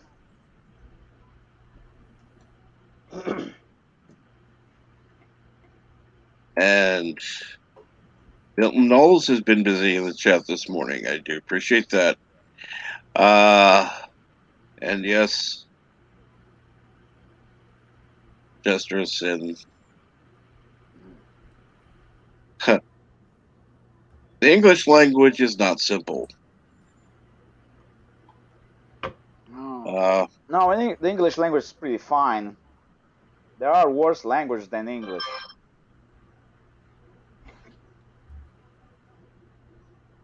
We only have two people on chat, really? There are only Captain Trek and Milton Knowles on chat right now?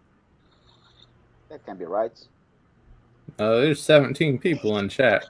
There's 17 people watching. 17 people watching. But if you click the button on live chat, too. And let's see here now. I can't do. Oh, participants. There it is. Participants. I'm always there because I'm.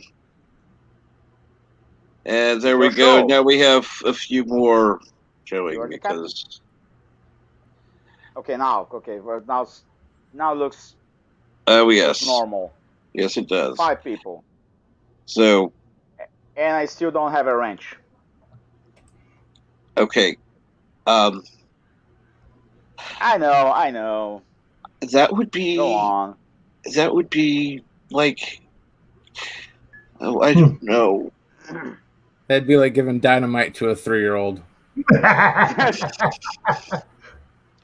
That will be like promoting Barkley to Admiral. I would trust Barkley as Admiral more. Yeah. At least he's got the training. Admirals usually do nothing on Star Trek. That's the point. You became an admiral, you are either useless or a bitch.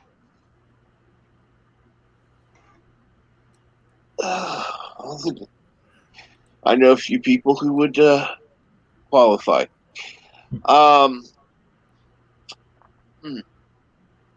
Apparently, I'm not one of them. Well, you're not completely useless, no. Thank you. That's the second one today. I don't know if I would qualify that one as a compliment. After the third one, I live. I will not overstretch my game. And apparently, I'm looking in Bird's chat. Apparently, Bird is watching Indiana Jones and the Kingdom of the Crystal Skull right now. He's watching porn again? Jesus Christ. And in just under 25 minutes, Saturday morning cartoons will be starting on Resolute Germ's channel.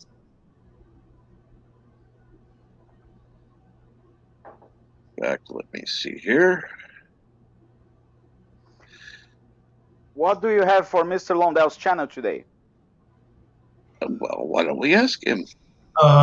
Today I have Genesis 2. Oh, that's a good one. That's at 11 Central. And at 2 o'clock, Invaders from Mars. Ooh. Cool. And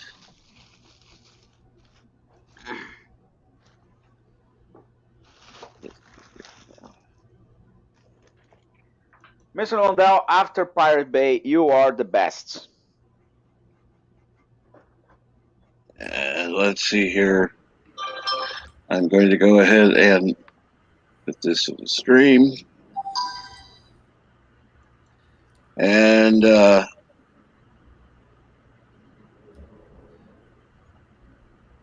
so who's the ass jester, Sid?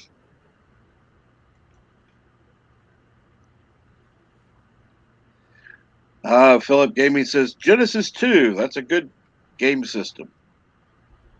Yeah, but before it was a gaming system, it was a pilot. It was a Gene Gene Roddenberry. Roddenberry's movie. Yeah, Yep. it's where it's just the basic ideas for what eventually became Andromeda come out in the begin in this. And it's starring our favorite Bruce Lee sidekick. Come on. 10 points if you remember the name of that actor. And I did go ahead and put the link to Resolute Germ's stream that will be starting. Let's see here. It's going to be about 22 minutes from now.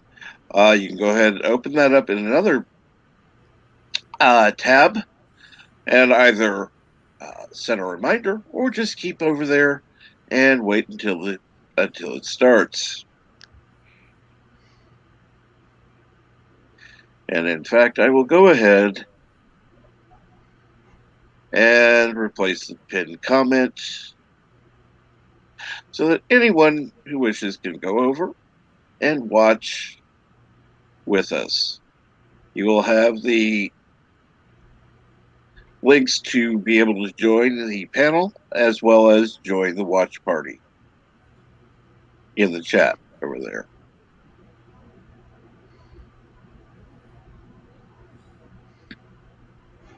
Hope you don't mind. Oh, no. Thanks for all the plugs.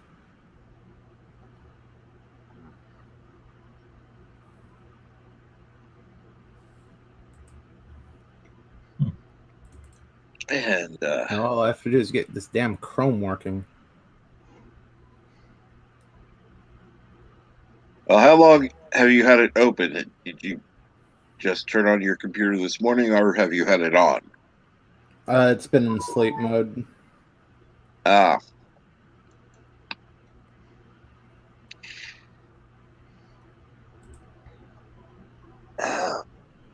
You may want to restart it, or at least shut down Chrome completely, and then come back. Yeah.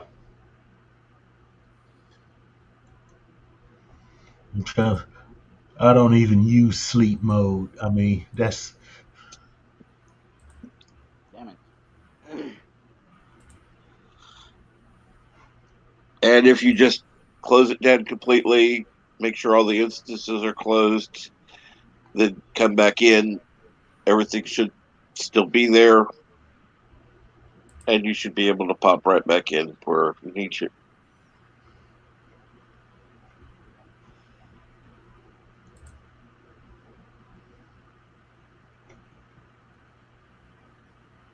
So it's not difficult.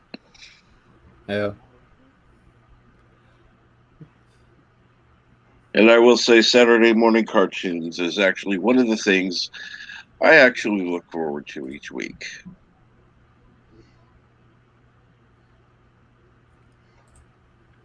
In fact, I almost look forward to it more than Bird streams sometimes, but you know, that's Only sometimes. Because most of the time I like the movies he picks. Yeah, most times. It's only every so often we get a stinker like Top Gun.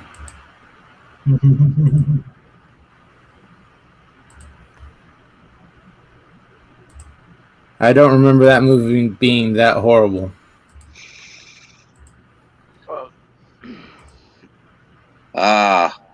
That's because when you were a kid, you were a kid or Sorry. a teenager, you didn't know nothing about actual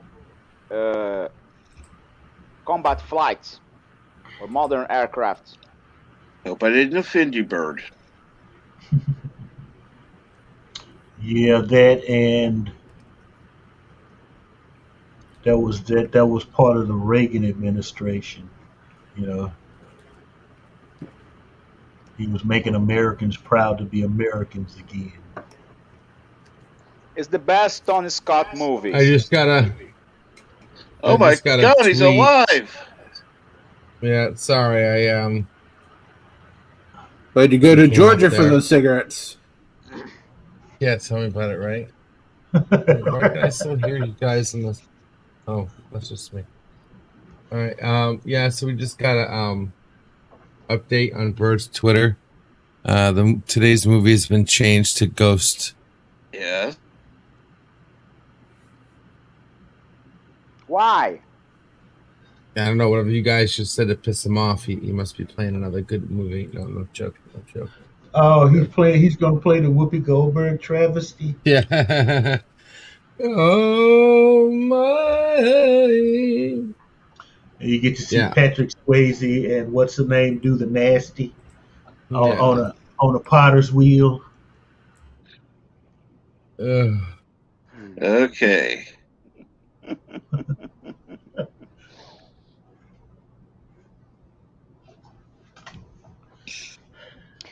Notification. You can say Ghost and Patrick Swayze stand for mud pottery the same way Top Gun stand for patriotism.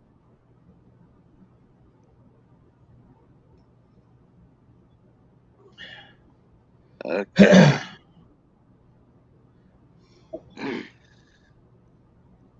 They should have more mud pottery on aircraft carriers, not just beach volleyball. Now, I think if Bird really wants to tick y'all off, he should show an officer and a gentleman. That's a good one. It's also a chick flick. Let's face it. That's a chick flick. Not necessarily. What's the name of the guy? Richard Gere. Yeah, he has Richard Gere in it. Come on, he's not a bad dude. Hey, and figure it out now. In Genesis 2, Dylan Hunt is played by Alex Carson. And Alex Cord. Yeah, sorry. And a few years later, Gene Roddenberry tries again with Planet Earth, with Dylan Hunt played by our favorite one, John Saxon. Yep. You mean Kevin Sorbo? He actually used that theme 2 or 3 times. And John, go ahead. No, go ahead. John Saxon should be the real Captain Picard. Come on. He was getting bald already. He was too old by then. Oh, Picard's not supposed to be young. But he was older than Patrick Stewart. Well, Patrick Stewart is too old to play Picard right now, and he's still doing.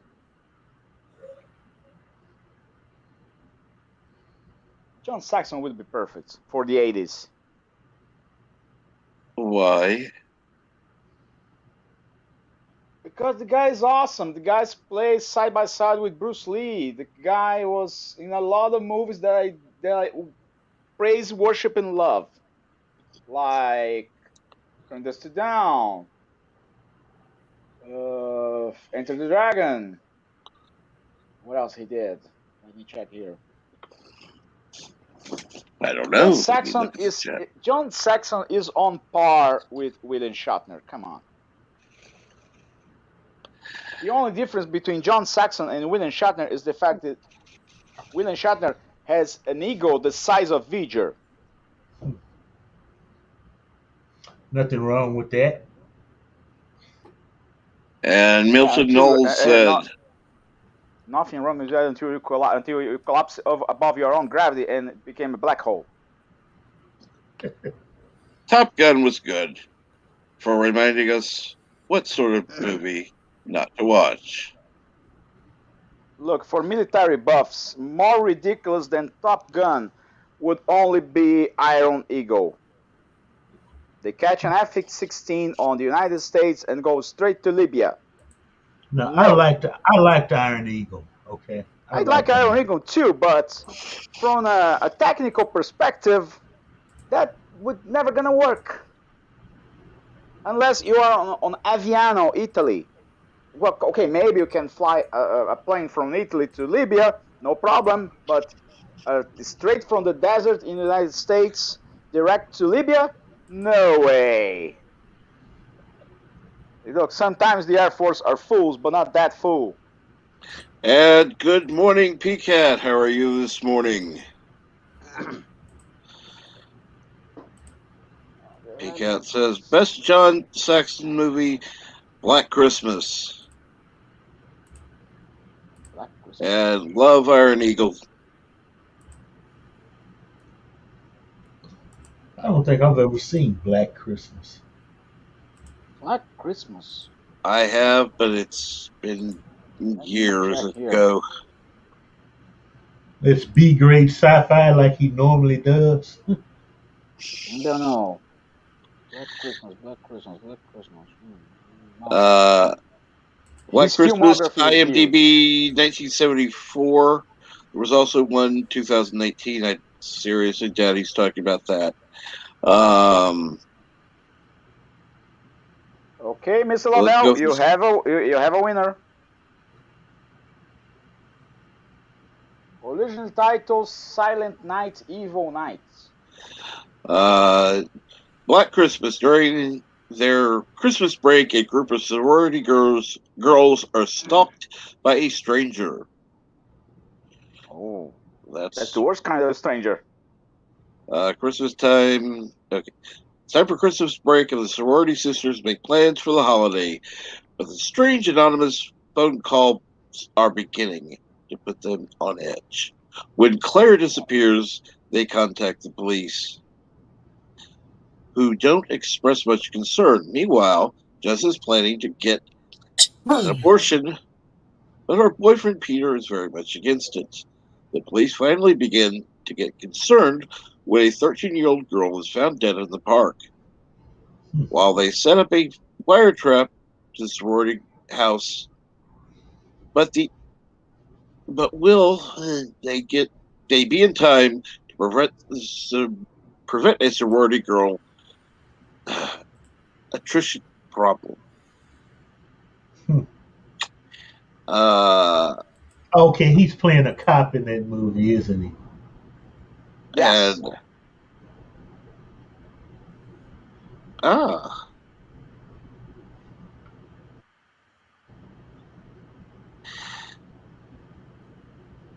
Shit. Oh, that's one I'm going to have to look into. And I don't know about the one from 2019 because it was made 2018, obviously. So I don't think so. They made two remakes. One in 2006 and another in 2019. My God. 2018. Blah blah blah blah. Yeah, it's a remake. Nothing like that. So they messed it over like they did Assault on Precinct 13. Oh yeah. The original John Carpenter was the shit. Always go for the original shit.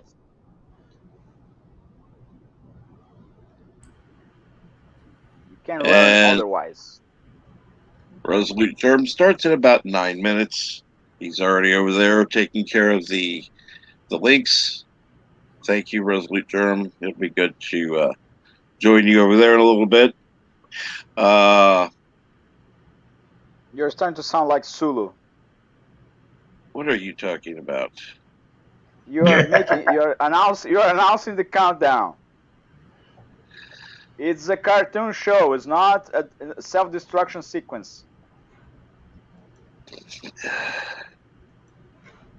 No.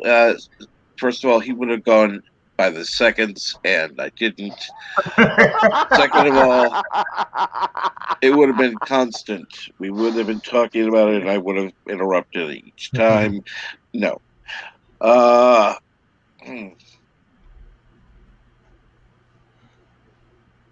And of course, PCAT said the original. Because, yeah, the original is always better than the remake.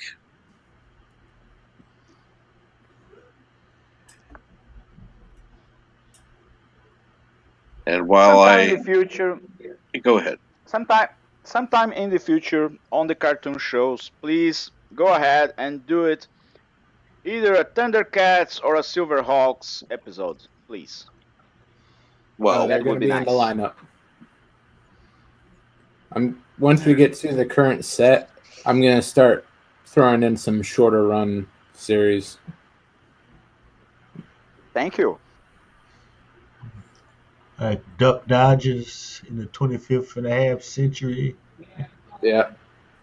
I'm going to have the whole mess of them that have under 50 episodes, because it wasn't until after I got everything started and then I realized we're going to be doing like Clone Wars for the better part of years.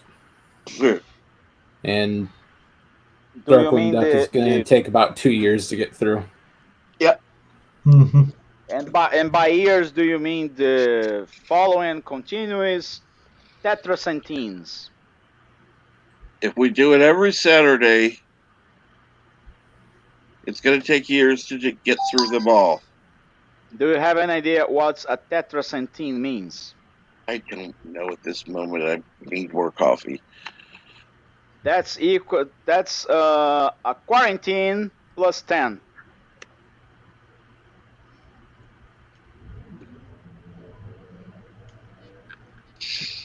Okay.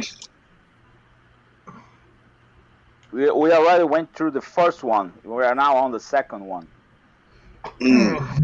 Okay. Now, let's see here.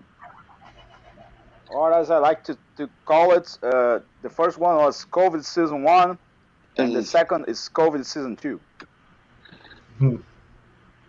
The never-ending COVID season. Yes, we're aware. Or as someone like to call it, the Star Trek Discovery.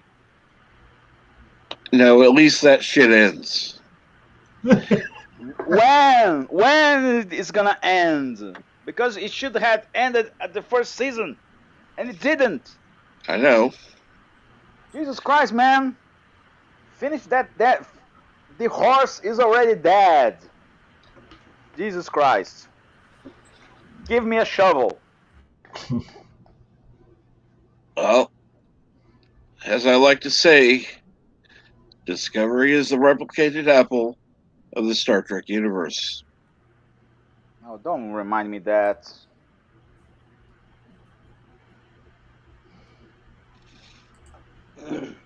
Remind you of a fact. All right, let's see here.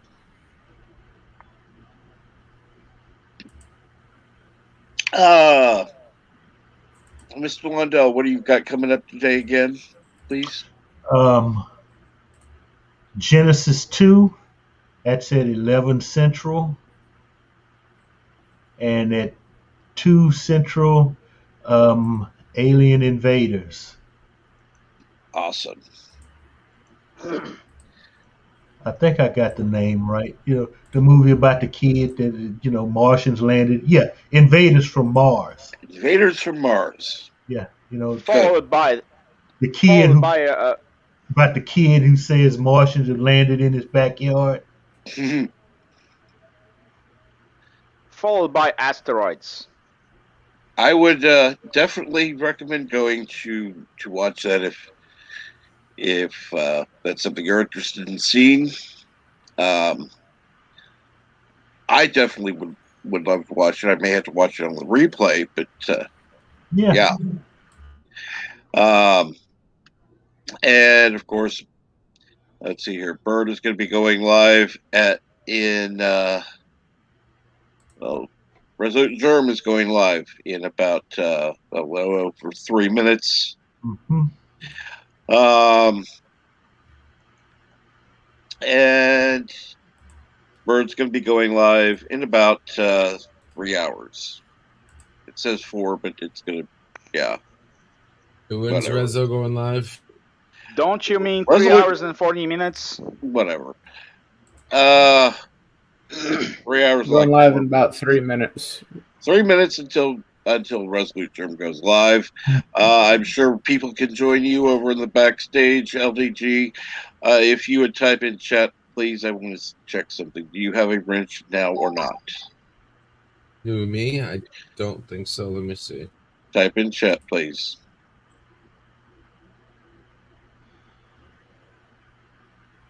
Yeah, no. Type in chat, please. I did. He said, please. I did. It takes a while. Test. And there you go. Now, of course, you may add the link for your backstage if you wish. Yep. And as for that, I hope that people will join me over on Resolute Germ's channel. It's going to be starting in about 2 minutes. And with that, I would like to thank everyone who has been on the panel this morning, including Mr. Lundell, LDG, Live at the Love Shack, Resolute Germ, Birdo Prey 5, and of course, Yvette. Especially thank you very much. Oh, I missed Yvette. Oh, you missed Yvette. And thank you again, everybody in the chat. It has been a pleasure. It's been fun as always. Make sure you go watch Resolute Germ. We're watching some good cartoons. And also check out LDG's backstage. It's always fun to hang out there. On that note, have a great day.